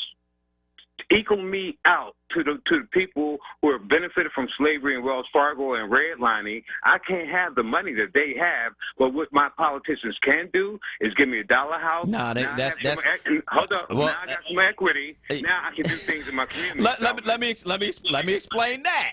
So one of the things that's happening in Philadelphia and the Dollar House program, that's pretty much over with. But what happened? I'm saying, Solomon, my politicians and who I vote for, we can create anything if it's really real. So make it for a certain age range. People from, let's say, 60 to maybe 35. I'm trying to explain something to you. Okay, go ahead. So in terms of the Dollar House program, that was something that was big in the 80s and the 90s when the property wasn't that valuable, and you just needed somebody who was going to take care of it. Now, because the property is so valuable, you're not going to get a house for $1. You might be able to get it for a discounted rate if you can work with the politicians in your community. That might be able to happen, but it's not going to be $1. It's going to be tens of thousands of dollars because of the value of the property now. But I agree with you in terms of us beginning to work with our politicians, but the thing that a politician fears the most, and I've worked in politics both at the federal and the city level, the thing that they fear the most is being voted out. So your vote does matter, and that's how you keep people honest. If they're not doing what they're supposed to do, you vote them out. No, you don't, Solomon. Yeah, you do. Solomon, listen, you're saying what people should do, right? And guess what the people are telling you? They're showing you what they're going to do. Yeah. So what we got to do is reach the people where they are, Solomon. Yeah, and we got to vote people out. I mean, that's the bottom line. I want to thank you, love. I appreciate your call. And I see you when you come back to Philly and get active. But I got to live here now. And what I need my people to know is y'all need to vote. And if you don't like what they're doing, then vote them out. You know what I'm saying? I'm trying to tell y'all what needs to happen, right? If you love what they're doing, then go out and vote for them. If you love their character and you know that they are working to change the system, then go out and vote for them. But if nothing in your neighborhood is better, if nothing in your neighborhood is changing, then you got to vote people out. I'm going to go to break, and on the other side, we're going to talk with Dr. Tim Golden. He's a lawyer and critical race theorist. He is our next guest, and we're going to talk about what's happening in San Francisco with policing, because they are now putting out some information that was confidential before. A judge made them do it. Is that what's going to happen in cities across the country? Dr. Tim Golden's up next. I'm Solomon Jones. We'll be right back. This hour is brought to you by Power. Philadelphians organized to witness, empower, and rebuild. For more information, visit powerinterfaith.org.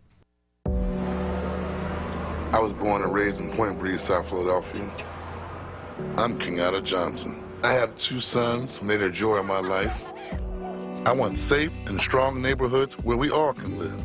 I want to make sure we have development without displacement. Being a dad challenged me to step up to the plate even more. I'm Kenyatta Johnson. Back in '98, several of my friends were murdered. That's not organized the First Peace Not Guns rally. Making sure our young men don't have to make a decision between going to school or picking up guns. As your councilman, I have fought for gun violence prevention programs to raise the minimum wage and expand early childhood education. There are 15 different neighborhoods in the district, and I fight for all of them. This Tuesday, May 21st, I ask you to vote Kenyatta Johnson for City Council. Paid for and authorized by citizens for Kenyatta Johnson. From here, for here. Helen Gim fights for every single child in this city. I know because she fought for mine. My 2 sons attend a Philadelphia school that was supposed to close a few years back. Helen Gim stood with us to organize parents and keep our school open. When she got elected to city council, I knew Helen would get to work. Helen restored school nurses and counselors. She fought for clean water and brought music programs back to our schools. She's standing up for air conditioning and clean and safe school buildings. Helen Gim fought to end the state takeover of our schools so parents like me could have a voice in our kids' lives. She's fighting fighting poverty with a new law protecting hourly workers. She supports a $15 minimum wage, affordable transit, and protects renters and homeowners in our city. I'm voting for Helen Gim, button number 56, because I know she gets things done. I'm Helen Gim, number 56 on the ballot. I'm running for re-election to City Council at large as your champion for Philadelphia school kids and working families. When you vote for me, you're voting for a fighter who won't stop working for a Philadelphia for all of us. On May 21st, push button number 56 for Helen Gim. Paid for by Friends of Helen Gim.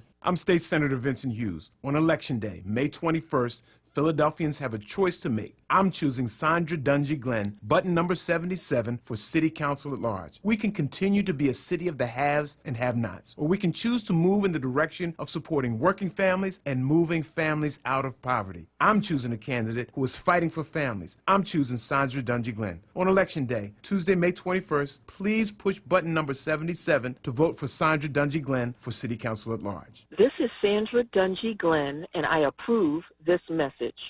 Lifting every voice till earth and heaven ring. This is Word Radio, 96.1 FM and 900 AM WURD Philadelphia. Black Talk Media.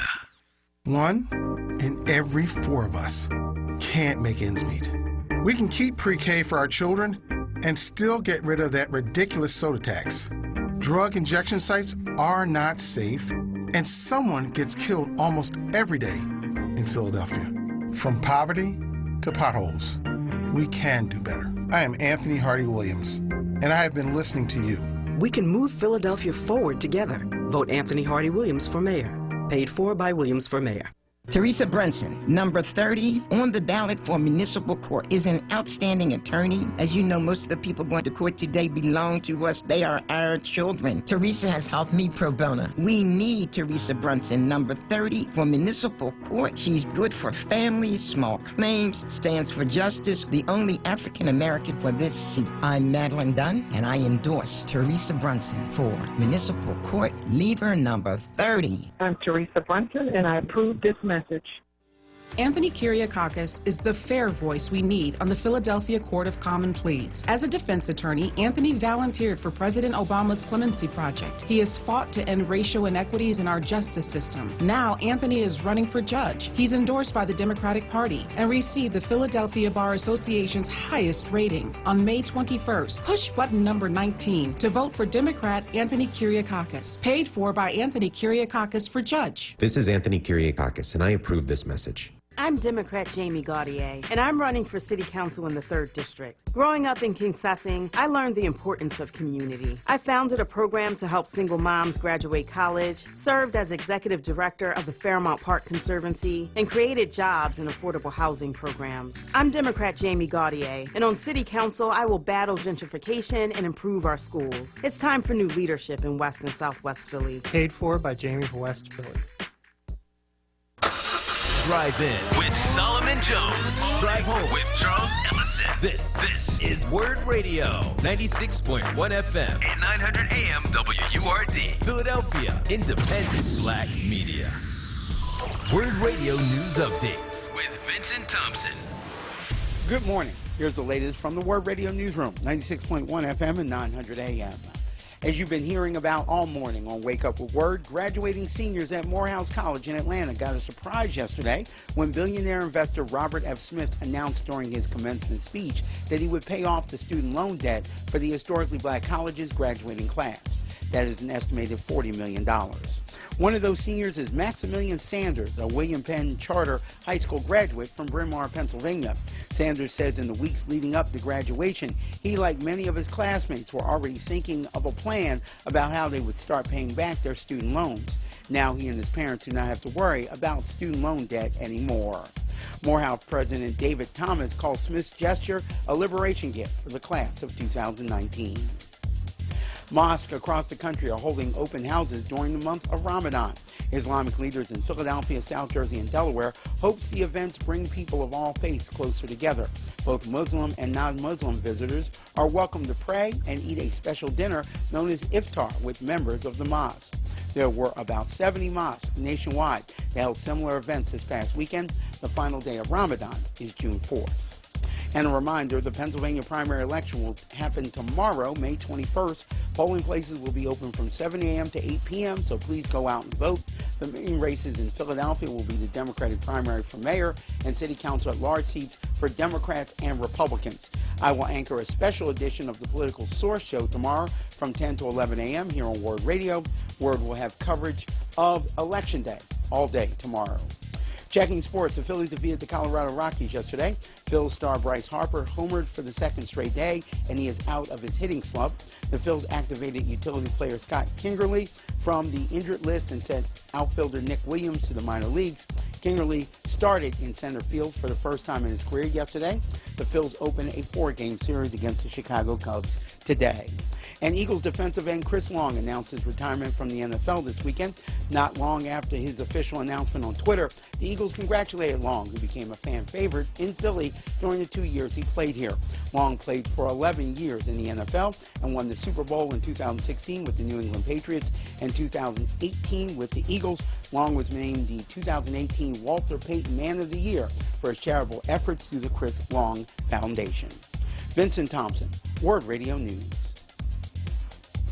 Back by popular demand. It's Wake Up with WURD, hosted by Solomon Jones.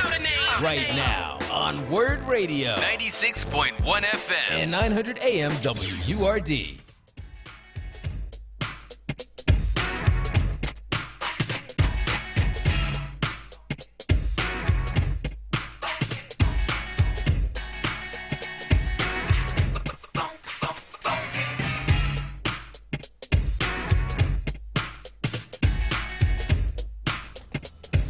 Good morning. This is Solomon Jones on 900 AM, 96.1 FM, WURD, and I want to welcome you back to Wake Up with WURD. Next guest is Dr. Tim Golden. He is Professor of Philosophy, Legal Studies Program Coordinator, and Director of the Donald Blake Center for the Study of Race, Ethnicity, and Culture at Walla Walla University. For 20 years, he was a criminal defense attorney in Philadelphia and in the federal courts. Tim, good morning. Good morning, Solomon. How are you today? I'm good, brother. How you doing? I'm doing all right. Thank you for having me on your show. Oh, absolutely, man. It's a pleasure. So I want to talk about San Francisco because a judge out there ruled that San Francisco police have to release police misconduct records from prior to January 1st of this year. It's the result of a new law that was passed, and the department fought the release of those records. My question is, why were they able to hide them in the first place? Well, as you just pointed out, Solomon, the California governor signed this bill into law out of the California state legislature. I believe it was in late September of last year. And the law was designed to really annul a prior law that was passed in 1978, which essentially made all police personnel records and any communications related to them private and subject to no claims under state freedom of information laws. As you know, we have a freedom of information law, but it applies primarily to the federal government. And so this is an instance of freedom of information and media interaction with the law at the state level. And from 1978 until this new law we have just now, the law in California had the most restrictive law that prevented police personnel records from being, and communications about them from, and police investigations from being public. And now, of course, in the wake of all the police shootings we've had, most notably the young man who was shot and killed in Sacramento, and there was a decision not to indict him, indict the police officer recently. Now California has the most transparent law in the country. And so the reasons for arguing that they should be, the reasons for the privacy of the police records were basically that if we allow these things to become public, these police officers' names are going to become public, and now they're going to be subject to violence from the public and so forth. And I find that to be an interesting argument because random citizens can be subject to the violence of the police But now we're concerned about the police being subjected to random violence from members of the public. And so there's an interesting twist on the arguments here, but the arguments in favor of keeping the personnel files private basically have been, we don't want to compromise any ongoing investigations. If there are informants, once the names get out, you're going to have investigations compromised. You could have other people's lives jeopardized, etc. And so the state attorney general went to court and was arguing that under this law, we should only have to release police personnel documents and communications about them as far back as January 1st of this year. And of course, the California, a Superior Court judge in California, who's equivalent to a Court of Common Pleas judge in Philadelphia, has said, no, you have to release all of the records going back prior to January 1st of this year. So it'll be interesting to see how this plays out. You know, I'm wondering who does it benefit to hide these records from the public? I can't think of any better word than hide, because again, the police, of course, are funded by our tax dollars. So I would think that the information concerning their misconduct should have been public in the first place.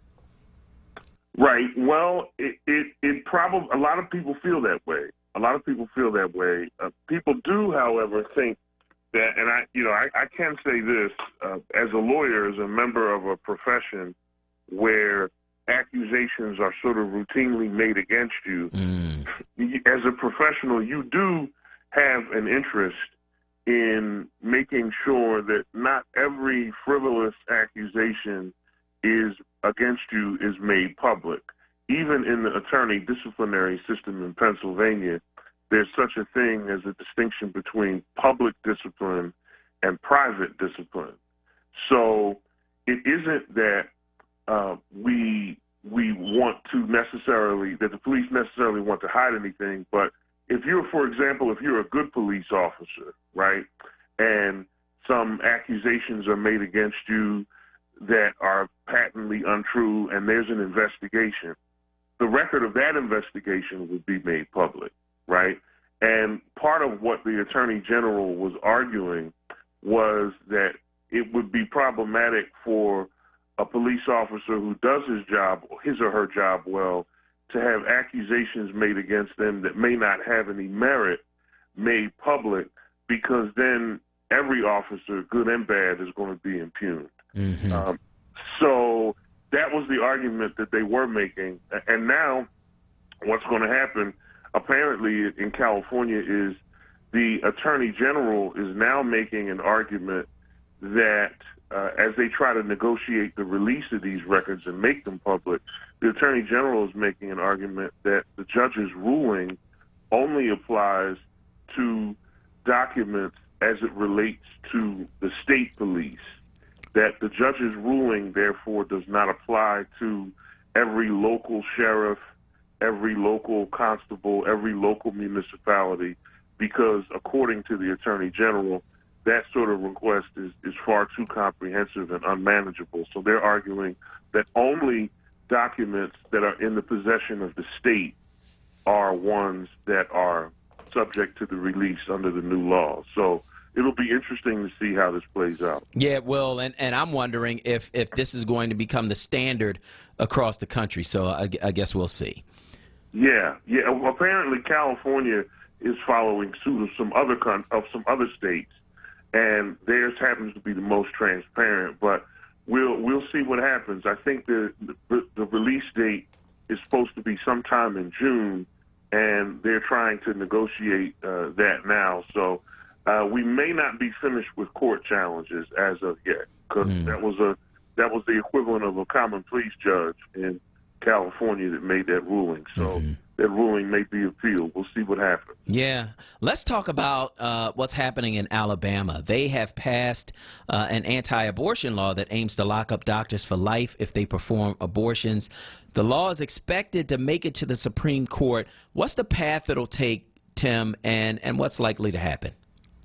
Well, I think what's likely to happen here, I mean, this happened in Missouri, and there was one other state. I can't recall which state it was, but Georgia and I think it was Georgia, Alabama, and Missouri were the three jurisdictions. And I think what's going to happen is you're going to have this law challenged before it's even, as soon as it's supposed to take effect, it's going to probably be challenged by a rights advocacy group, perhaps the Planned Parenthood or perhaps the American Civil Liberties Union, and there'll be what's called a motion for declaratory and injunctive relief. And that's a fancy way of saying that someone is going to bring a charge against this law that it's unconstitutional, and they want the court to do two things. First, declare it unconstitutional, and second, prevent it from being enforced while the litigation is pending, and at least while the litigation is pending. And I think, personally, what's going to happen is, take in Alabama, for example, the case will go to trial. There'll be testimony on the legislation, how it came to be. There'll be testimony from several women or perhaps Planned Parenthood organizations in Alabama to show the population that it's going to affect and how adversely it would affect that population. And then the federal district court will probably rule on it.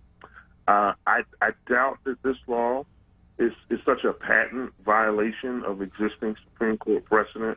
I doubt that it would be sustained at the trial level, so I think the federal district court will probably strike it down.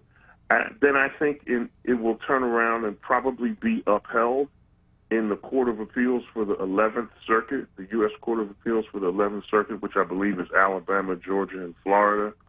And then I think that the advocates of this law are hopeful, but I'm not sure that this case would even make it to the Supreme Court. Okay. I think that I think there's a strong likelihood, particularly if the decision is unanimous at the 11th Circuit level. I doubt very seriously that this case would make it to the Supreme Court, simply because you have a precedent that is so strong, whether it be Planned Parenthood versus Casey, which is the case out of Pennsylvania from about 27 years ago that reaffirmed Roe versus Wade, or Roe versus Wade itself. These are cases, Solomon, where the Constitution has been interpreted in such a way for so long that you have what are called reliance interests that are very strong. That is to say, people have relied on this decision, and to now go so far as to do a 180 and criminalize conduct that there is now an infrastructure for, there's a healthcare infrastructure for abortion, would be to take a really extreme position. I think what's happening in these state legislatures is you have citizens who are emboldened by the president's appointment of Brett Kavanaugh and Neil Gorsuch, and a number of other federal judges at the lower levels that we don't know about, which is an interesting point, too, because depending upon the places where president has nominated judges, and I'm sure this is strategic, too, the president may have several new nominees on the 11th Circuit, for example, and they may be very young. And that's the appeals court that's going to hear this case. Now, I think that if that is the case, if the 11th Circuit does uphold the law, then you're going to see the Supreme Court step in, and I think this could backfire on the advocates of this law, because sometimes you don't want to appeal every case, and the Supreme Court might tell them something that they don't want to hear. It may be a 5-4 decision, but I think that Chief Justice Roberts has shown himself on several occasions to be the adult in the conservative room, so to speak, upholding Obamacare twice when it's been challenged before the Supreme Court in very narrow decisions. And so I wouldn't be surprised to see something something, perhaps a 5-4 decision where Chief Justice Roberts comes out and writes the majority opinion and says, listen, we can't overturn this precedent because too many people have relied upon it. It's become part of the healthcare infrastructure, and to criminalize that behavior at this point would lead to utter chaos. And so I think that will be the likely outcome either in the Supreme Court or in the 11th Circuit. And if it gets to the Supreme Court, it'll be because these legislatures are in locales that are strategic about where the president has nominated the most federal judges and are likely to get a favorable result. So we'll see what happens with this. All right. All right. That is Dr. Tim Golden. I want to thank you, as always, for joining us this morning on Wake Up with Word.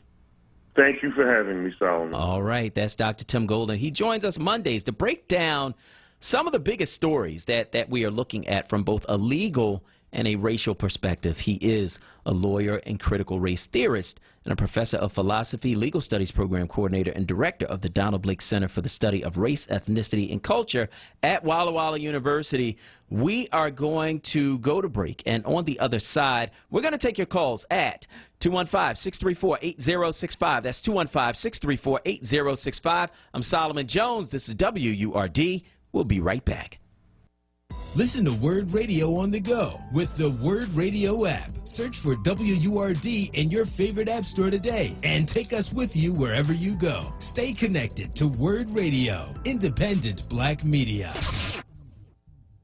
On Tuesday, May 21st, vote for Carmela Jaquinto for judge. Push button number 24 for Carmela Jaquinto. Number 24 is easy to remember. That is how many hours a day Carmela Jaquinto will fight for you to ensure justice for our community and all Philadelphians. Carmela Jaquinto has more than 18 years practicing law. She has been recommended by the Philadelphia Bar Association and endorsed by the black clergy of Philadelphia and vicinity. Carmela Jaquinto has been endorsed by the Democratic City Committee, the hardworking men and women of the AFL-CIO, and the Philadelphia Building Trades. She has spent her legal career ensuring the rights of our children caught in a legal system that too often ignores them. Now Carmela Jaquinto needs our support. This Tuesday, May 21st, push button 24. That's Carmela Jaquinto, number 24 for judge. This is Carmela Jaquinto, and I approve this message. Hi, Philadelphia. I'm Lori Dow, ballot number 18, asking for your support on May 21st for election as judge with the Court of Common Pleas. I'm from West Philadelphia, born and raised, endorsed by labor unions and the Philadelphia Bar Association. Please help me continue my work as a public servant, protecting children and strengthening families. I'm asking for your vote on Tuesday, May 21st. Press number 18 for Lori Dow, Judge, Court of Common Pleas.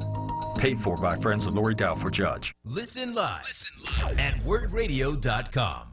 Hi, I'm Cody Anderson in support of the re-election of Philadelphia Sheriff Joel Williams. I've known Joel for over 40 years. I've watched him grow and develop from a community activist to a state representative to the sheriff. I know him to be a man of integrity, honesty, and commitment to serving the people of Philadelphia, not his own self-interest. In Joel, what you see is what you get. He's not a showboat, he's the real deal. He's making positive change in the Philadelphia Sheriff's Office. Tuesday, May 21st, vote to re-elect Democrat Sheriff Joel Williams. Push button number 53. Paid for by Citizens for Joel Williams, and I am Joel Williams, and I approve this message.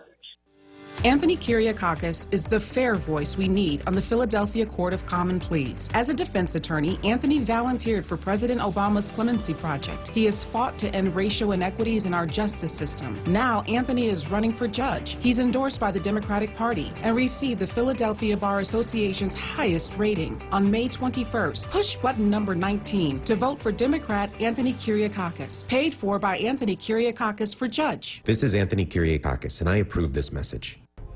Hello, I'm Ron Hawthorne. I'm a lifelong Philadelphian who appreciates effective leaders. I believe that hard-working class citizens should have a leader that best represents the interests of the community. I've spent many years watching elected officials fall on their sword for greed, power, and taxpayer settlement payouts. That stops here on May 21st with Rochelle Bilal for Philadelphia Sheriff. It's time for change, Philadelphia. Push button number 50 for Rochelle Bilal for Sheriff. Paid for by the Friends of Rochelle Bilal. Hello, my name is Billy Thompson, and I'm number 63 for City Council at Large. For the past 20 years, I've been a servant and an advocate for the youth and seniors of Philadelphia. I have been endorsed by the Returning Citizens for Better Philadelphia, the Black Clergy of Philadelphia and Vicinity, and Senator Anthony Hardy Williams. We all know that our city needs change, and I'm asking you to press number 63 for Billy T on May 21st. God bless you, and God bless Philadelphia. Paid for by friends of Billy Thompson, Treasurer Albert Davis Jr. It's Wake Up with Word, hosted by Solomon Jones. Right now on Word Radio, 96.1 FM and 900 AM WURD.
Circuits are busy. Here's what's trending. Yo, that's crazy. On Wake Up with Word. The White House announced Sunday afternoon the first part of its Middle East peace proposal, what officials are calling an economic workshop to encourage investing in the West Bank and Gaza. The workshop will take place in Bahrain in June. The effort is being headed by Jared Kushner, the president's son-in-law, and White House Middle East envoy Jason Greenblatt. All right, earlier this week, news broke that serial sleep avoider Steve Harvey had not one but two gigs stripped from his weekly schedule. Comedian Monique says, look, we do not celebrate what appears to be someone else's demise. We do not stand and applaud and say, yeah, look what's happening. That's what you get. That's not where we're coming from. That's not a stance we've ever taken. And we talked about this a little bit, but a judge in San Francisco, has ordered the release of police misconduct records prior to January 1st of this year. The law was made to guarantee public access to records involving investigations into officer shootings and incidents involving possible officer misconduct. Passed last year, SB 1421 unwound an old confidentiality law by opening records from investigations of shootings and major force incidents, including confirmed cases of sexual assault. All right, that's what's trending right here on WURD Radio. We want to hear from you. 215-634-8065 is the number you can call to get in. Of course, the whole thing with Steve Harvey and Monique being quoted was because Steve Harvey and Monique had a very public conversation about Monique's behavior around, not being supported by Steve Harvey and by Oprah Winfrey and by Lee Daniels. She said some vulgarities about them on stage, and Steve Harvey was like, look, that's not the way you go about it. And a lot of people took exception to him saying that to her. And I understood where Steve Harvey was coming from because, it's a way to go about things. You know what I mean? Especially if you don't want to burn bridges, just burn them completely to the ground, douse them with gasoline, and just, there's nothing but cinders left after you finish. Like, nah, you don't really want to do that because you never know, man. You might have to go back across that bridge, and now it's gone. But I also understood what Monique was saying. Like, look, man, I'm not gonna change who I am or change what I do in order to please the powers that be. And so it was a very public discussion. And so when Steve Harvey started losing gigs, people went to Monique and put a mic in her face like, yeah, what you got to say about this? Expecting her to throw shade. And she was like, no, I'm taking the high road. I'm not going to do that. So that was a wise move, I believe, on her part. What do you think, Kawesa? I definitely think it was a wise move. And the other thing that I will say, too, is I saw the interaction when Steve Harvey had Monique on his show. And I do feel that he he was a little disrespectful to her too. So I mean, I think that the fact that she, was able to, I don't even want to say be the bigger person, because I don't think that anyone was really being, horrible in either situation. I think that she was just trying to say, like, this is my truth. I'm walking in my truth, but it doesn't mean that I have to look down or stomp someone while they're down. So I think that was, definitely a good look for Monique. Yeah, I think so too. So we got some callers. We're going to get to you. 215-634-8065. That's 215-634-8065. On this pre-election day, it is election day tomorrow, and we want y'all to get out there and vote. One of the things I've been talking about on this morning show is the fact that young people have more to lose than anybody else. Why? Because nearly 40% of the shooting victims last year in Philadelphia were between 18 and 25. 3 out of 5 were black, 9 out of 10 were male, and though most of them survived being shot, all of them will live with that trauma for the rest of their lives. And when someone did lose their life to homicide in Philadelphia last year, more than half of the murders went unsolved. That's the mayor's responsibility because he oversees the police department. And so there is politics to all of this. If you're a renter and you live in a gentrified community, you're the most likely to be displaced, to be put out, to be evicted because homeowners can get exemptions and tax breaks if they apply. All you can get as a renter is rent hikes and eviction notices in your mailbox. So, young people got a lot, man, at stake where these elections are concerned. If your neighborhood's getting lighter and your pockets are too, that's on the mayor and city council. So, you don't vote because there was segregation yesterday. No, you vote because we're heading back towards segregation now. I want to know what you think. 215-634-8065. That's the number you can call to get in on the conversation. Of course, I want to hear what you think about the Steve Harvey Monique situation as well, because it just shows like how you can go about handling things and what path you choose to take. You might have to come back across that same bridge that you burnt down, threw gasoline on it, and left it sitting there smoldering. I want to know what you think. 215-634-8065 is the number. Let's go to Madeline from Overbrook on line 2. Good morning. Good morning, Solomon. Thanks for taking my call. You are so welcome. I want to talk about the 4 questions on the ballot, and this is an interesting. This morning has been really interesting. I can't say that I don't want to put my time into the other questions. The 4 questions on the ballot, as far as I'm concerned, it could all be a no. That the home rule charter change, let's just call them the council people. That's fine with me. But so that could be a yes. But to start a home rule charter to establish and define the functions of the Office of Immigrant Affairs, what happened to the veterans? Did we ever, the Office of Veterans Affairs, people would come and say they didn't do anything. They didn't have a program. How does that work? The people who are veterans, would you call later during the day or during the course of the day? I'm going to try to listen carefully and see whatever got done with that. Because all I was hearing that there was nobody to give them any information on what to do. There was this talk in Philadelphia that if you had rooms, you could take in veterans. People were fixing up houses to take in veterans. That never happened here. And so how are we going to do Veterans Affairs when we could use a director of pre-K? So how we get our children started in paying attention in school so they can use what God already gave them to absorb this information. Yeah, I think Otis Hackney is handling the education program that the mayor is doing concerning pre-K. He's a former principal. Doing that? Yeah, I think so. I'll check on it. Otis Hackney. Okay. I would like to know. Then we go to the next question. 3 is on the Philadelphia Home Rule Charter. So that this is to increase the Pennsylvania maximum wage now so that it reaches $15 an hour in stages by 2025, or allow the city of Philadelphia to itself provide for a decent family sustaining living wage for working Philadelphia. And I think that should be more than to $15 an hour by 2025. Yeah, the thing about that ballot question is that it doesn't really do anything. What it says is that should we put in the Philadelphia Homeroom Charter that we want the General Assembly to increase the minimum wage. So in other words, it doesn't make the minimum wage increase. All it does is say, yeah, we think that the General Assembly should do that because it's a state issue. And so then they would be looking for the state to exactly to do that. Yep. That would be good. Mm-hmm. It can happen. I doubt it, though. Then we come to the last question.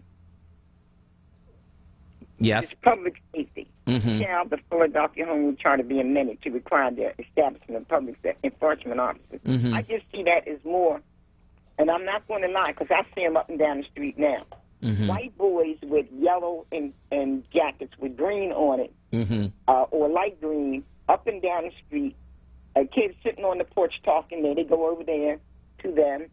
I don't know what the conversation is about. I used to stop and try to butt into everything going on in my neighborhood. Anytime you got to buy a kid against the wall, or two or three of them or one, just to see what's going on. Mm-hmm. The way they approach me now, when I approach them, it's like I might lose something, my life, for just asking questions. So that has changed my attitude about butting in. Yeah, I feel like if the safety enforcement officers are the cops. Just have more cops. That's all. But and I don't think we need more cops. Mm-hmm. I think we need more teachers. Mm-hmm. And I think agree. We need more teachers who have something on the mental health pieces to start earlier in the pre-K.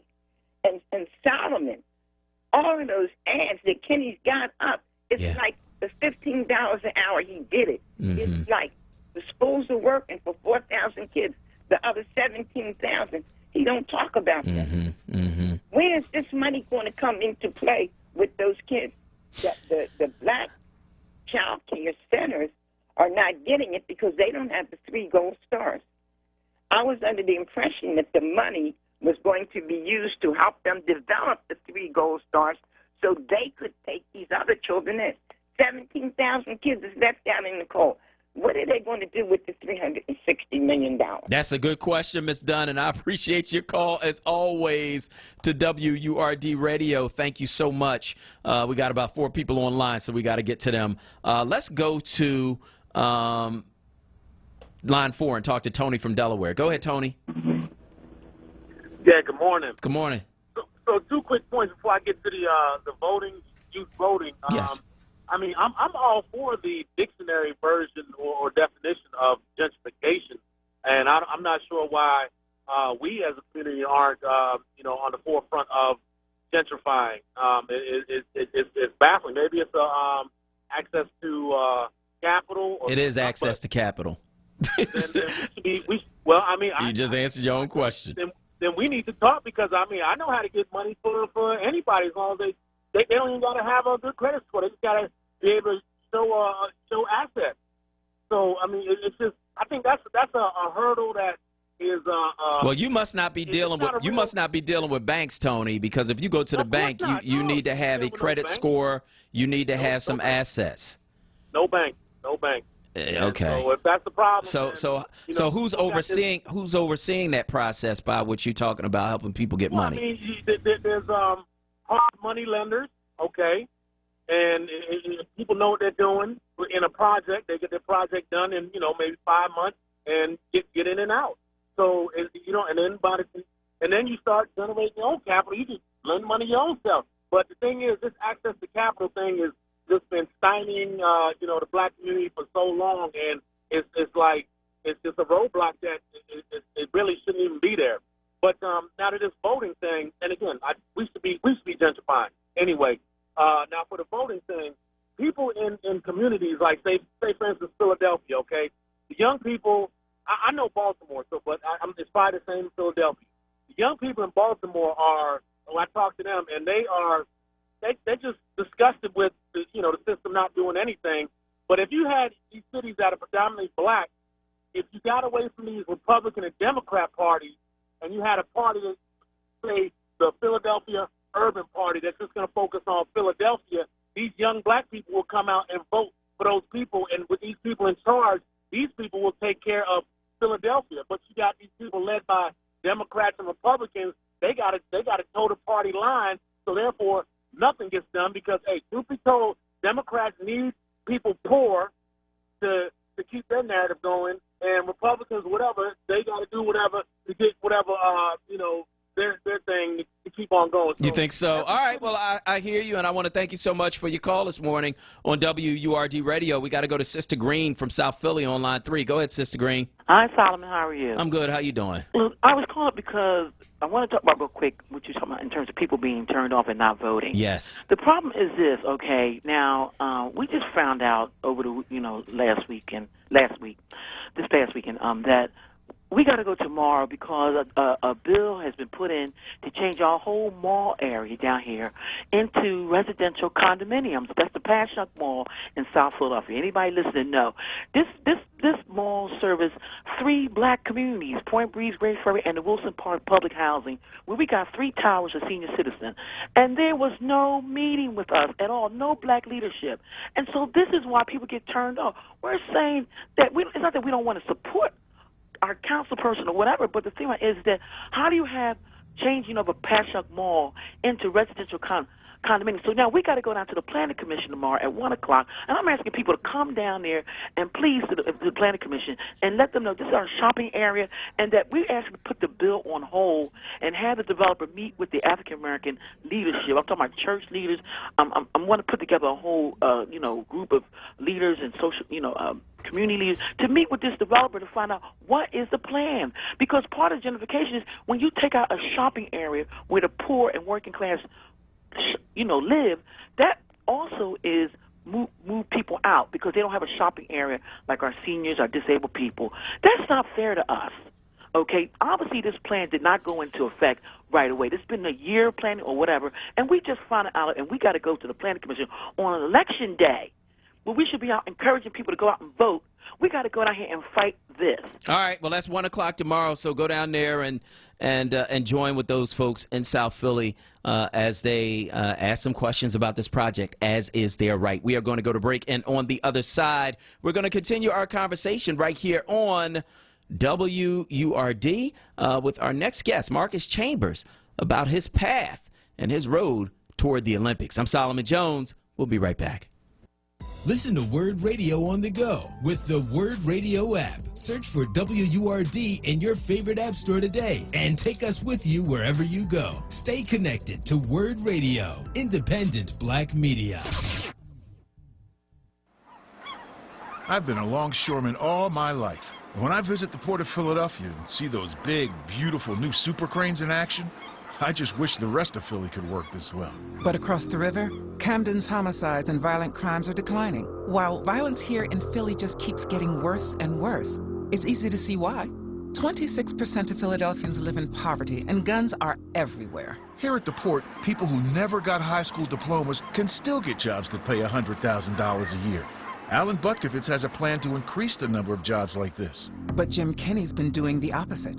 Minority-owned businesses are locked out of good-paying opportunities in their own neighborhoods, starting with repairing all the potholes in our streets. I blew a tire on Reed Street twice. The first step in fixing Philly, on Tuesday, May 21st, vote for Alan Butkovitz in the Democratic primary for mayor. Push button 32. Paid for by friends of Alan Butkovitz. Teresa Brunson, number 30 on the ballot for municipal court, is an outstanding attorney. As you know, most of the people going to court today belong to us. They are our children. Teresa has helped me pro bono. We need Teresa Brunson, number 30 for municipal court. She's good for families, small claims, stands for justice, the only African American for this seat. I'm Madeline Dunn, and I endorse Teresa Brunson for municipal court. Lever number 30. I'm Teresa Brunson, and I approve this message. Hi, I'm Thera Martin for Democratic City Council at Large candidate Bobby Curry, a diehard WURD listener and forward member. Democrats in Philadelphia are coming together for change, and Bobby Curry says change starts with him. Bobby Curry opposes tax abatements, soda taxes, and cigarette taxes. He believes in fairness in school funding, youth job programs year-round, affordable housing, and a basic discount system on real estate and employment taxes for low-income senior citizens. May 21st, vote for change and push button number 70 for Bobby Curry. This is Bobby Curry. and I approve this message. Be heard. Want another way to join the conversation? Follow us on social media using the hashtag onWURD. Be heard. Stay connected to Word Radio. Independent Black Media. 1 in every 4 of us can't make ends meet. We can keep pre-K for our children and still get rid of that ridiculous soda tax. Drug injection sites are not safe, and someone gets killed almost every day in Philadelphia. From poverty to potholes, we can do better. I am Anthony Hardy Williams, and I have been listening to you. We can move Philadelphia forward together. Vote Anthony Hardy Williams for mayor. Paid for by Williams for mayor. This is Councilwoman Maria Quiñones Sanchez. Thank you for your continued support. I'm your fighter in City Hall because our neighborhoods deserve excellent services and a voice that goes beyond divisive rhetoric and special interests. I never forget that I'm fighting for you and your family's future every day.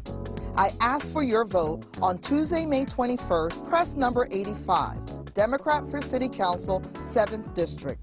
When we work together, we all win. Paid for by Friends of Maria. I'm Democrat Jamie Gaudier, and I'm running for City Council in the 3rd District. Growing up in Kingsessing, I learned the importance of community. I founded a program to help single moms graduate college, served as executive director of the Fairmount Park Conservancy, and created jobs and affordable housing programs. I'm Democrat Jamie Gaudier, and on City Council, I will battle gentrification and improve our schools. It's time for new leadership in West and Southwest Philly. Paid for by Jamie for West Philly.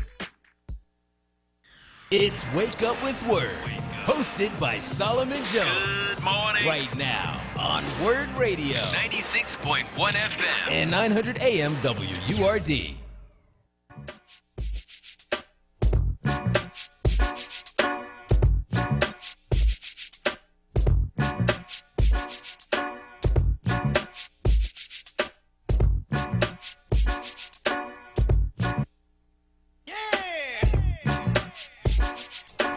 Good morning. This is Solomon Jones on 900 AM and 96.1 FM WURD Radio. And we are going to be joined by our next guest, Marcus Chambers.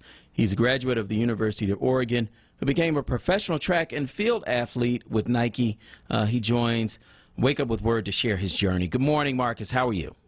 Hey, I'm well. I appreciate you having me on the show, man. Yeah, absolutely. Great opportunity. Well, thank you so much, man. We appreciate having you on. So, you are out on the West Coast, so we know it's a little bit earlier for you. So we appreciate you joining us, man. How did you get into track and field? I mean, throughout my life, I used to play basketball, football, all these other sports, and I was always fast. But I never really thought of doing track and field at all. And then 8th grade year, in middle school, I got asked to run at one track meet, and I was like, okay, sure, let's have some fun with it. And then I went out there, and then I did well, but that was just like one little race, and I didn't think nothing of it. And so, because I was kind of stuck on basketball and football, but then finally in high school, that freshman year, my grandma, she actually said, you should seriously go try out for track. So after basketball season, I was like, all right, I'll give track and field a 1-year try and see if I actually fell in love with it. And within that first week of practice, like not even racing yet, just the coaches that I had and just the atmosphere, I fell in love with the sport, and then it was the sky's the limit from there. What kind of obstacles have you dealt with in getting into athletics and especially graduating from college and then becoming a professional track and field athlete with Nike? What kind of obstacles did you have to overcome to do that? I mean, I had to overcome a few. Like in college, I had a big hurdle that I had to go through. But starting in high school, the first obstacle was just understanding the commitment factor. Like if you really want to reach your goals and reach your dreams, you got to be committed.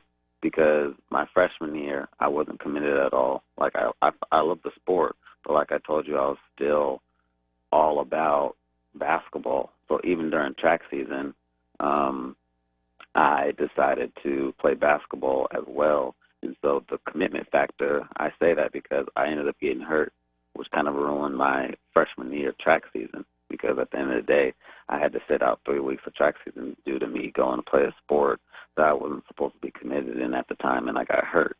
And so just understanding the commitment factor, like, because at the end of the day, when I first said I was going to do track, I said I want to be a state champion, you know? Yeah. So if you really have that goal, if you really have that dream, you got to understand you got to make sacrifices, whether that's, hey, not playing basketball, hey, not doing certain things with the boys because you have to go to practice, so make sure you don't skip it. All those little things that a high school person, you know, would do, just because we don't fully understand, like, hey, if you really have this goal or this dream, you got to be full-on committed. Yeah. So talent will only take you so far. Mm-hmm. So that was probably the first obstacle, because at the end of the day, I didn't think that those guys were faster than me. I just knew that I got hurt, and I was like, I don't even know what's going to come about it, you know? Yeah. And so for that part, the commitment factor, just understanding what's going on. And so throughout those next few years, I ended up being successful in track. And so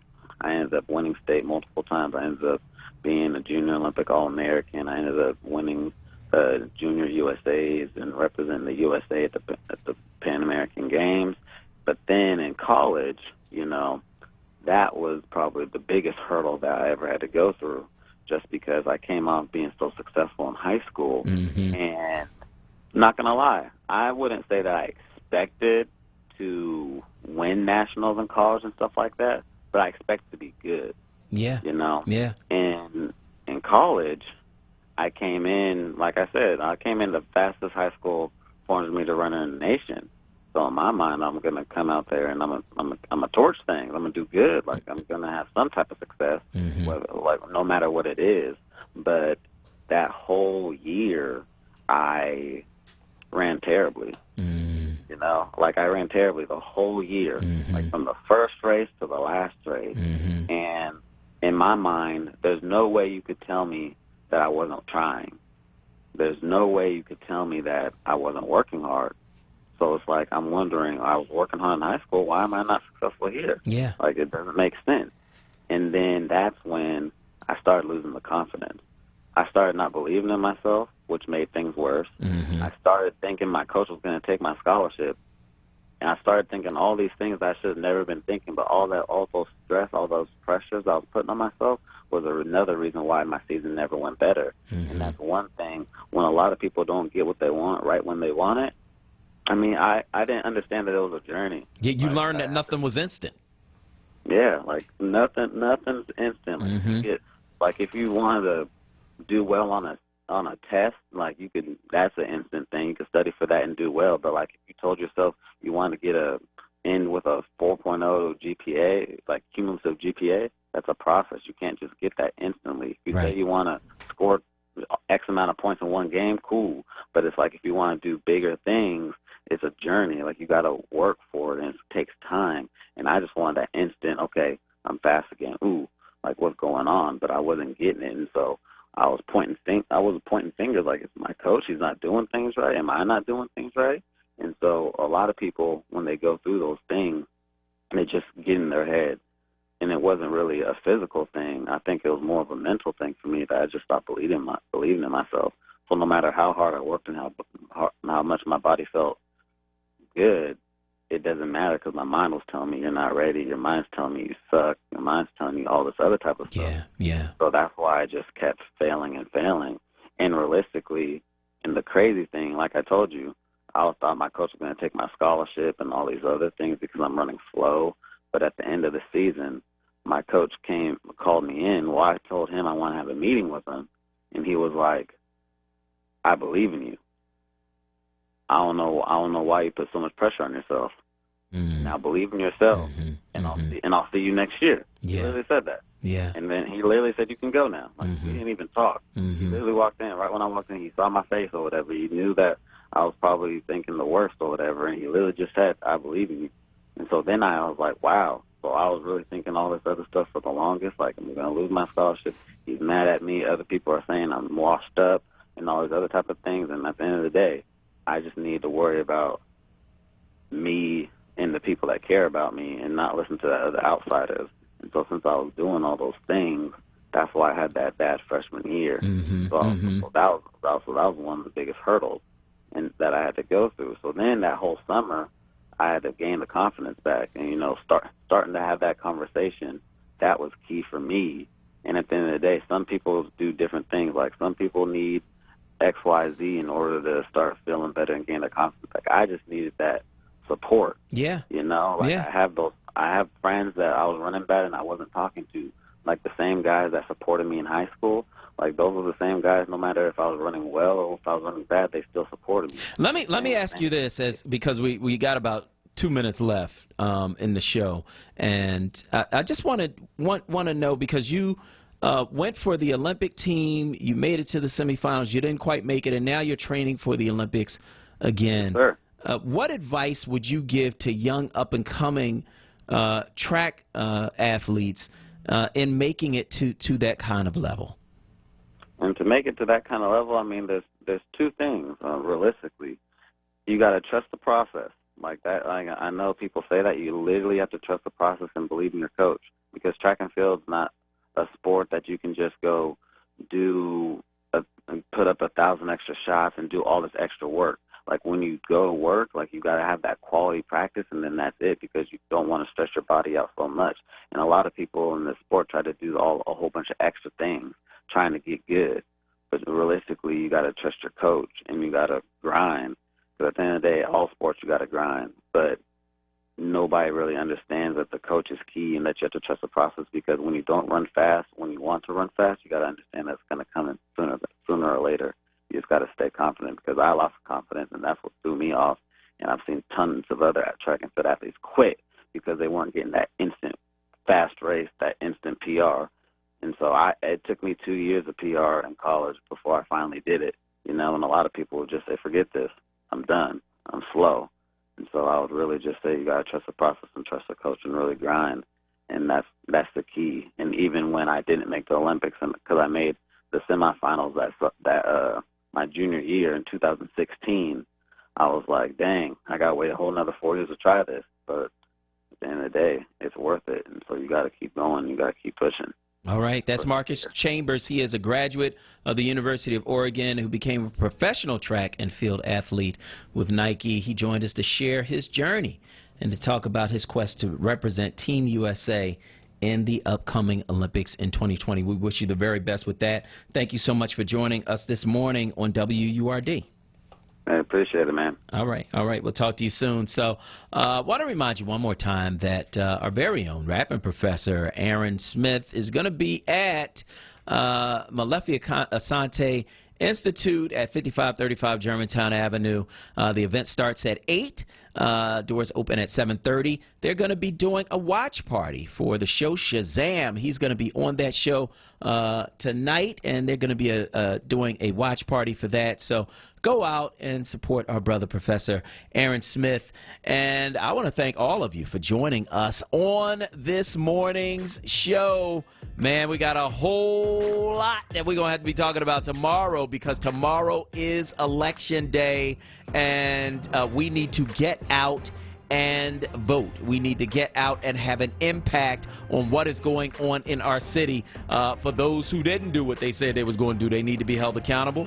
For those who did, we need to show our support. And so I want to thank everybody who joined us on today's show, including Marcus Chambers, graduate of the University of Oregon track and field star, Dr. Timothy Golden, professor of philosophy, legal studies program coordinator, Abu Edwards, co-founder of Millennials in Action, Danielle Page Jeter, public relations professional deeply involved in politics, and of course Solomon Moreno Rosa. He is the director of volunteer engagement for Young Involved Philadelphian. And now, for producer Kawesa Mathis, I am your host, Solomon Jones, saying tune in tomorrow at 7 for more Wake Up with Word.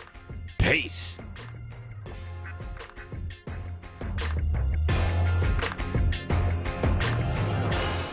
Reality Check. Reality Check. Hosted by Charles Ellison. Monday through Thursday, 4 p.m. till 7 p.m. Right here on Word Radio. 96.1 FM and 900 AM WURD. Streaming live on wordradio.com. You'd think that making $1 billion profit would be enough. But 3 big out-of-state nuclear corporations want even more. They're demanding a handout at $500 million every year, paid for by hardworking Pennsylvanians like you. They call it fair compensation, but it's really just another corporate cash grab. You shouldn't pay more for your electricity to pad the profits of nuclear executives and shareholders. Text bailout to 52886 to tell legislators no nuke bailout. Paid for by Citizens Against Nuclear Bailouts. Vote Sherman Toppin, button number 14 for Judge of the Court of Common Pleas. An African-American candidate for judge. Sherman has been fighting for justice and serving our community for over 20 years. He is endorsed by the Democratic Party and the Laborers Union on Election Day, Tuesday, May 21st. Vote Sherman Toppin, button number 14, an African-American candidate for judge. And remember, there's no stopping Sherman Toppin. Paid for by the Committee to elect Sherman Toppin for judge. I am Amanda Green Hawkins, candidate for Pennsylvania Superior Court. On Tuesday, May 21st, I need your vote. In these days of confusion and distrust, I will serve with integrity and compassion. I will treat everyone with dignity and respect. For 20 years, I have protected the rights of working families and individuals and ensured all voices are heard. I am endorsed by the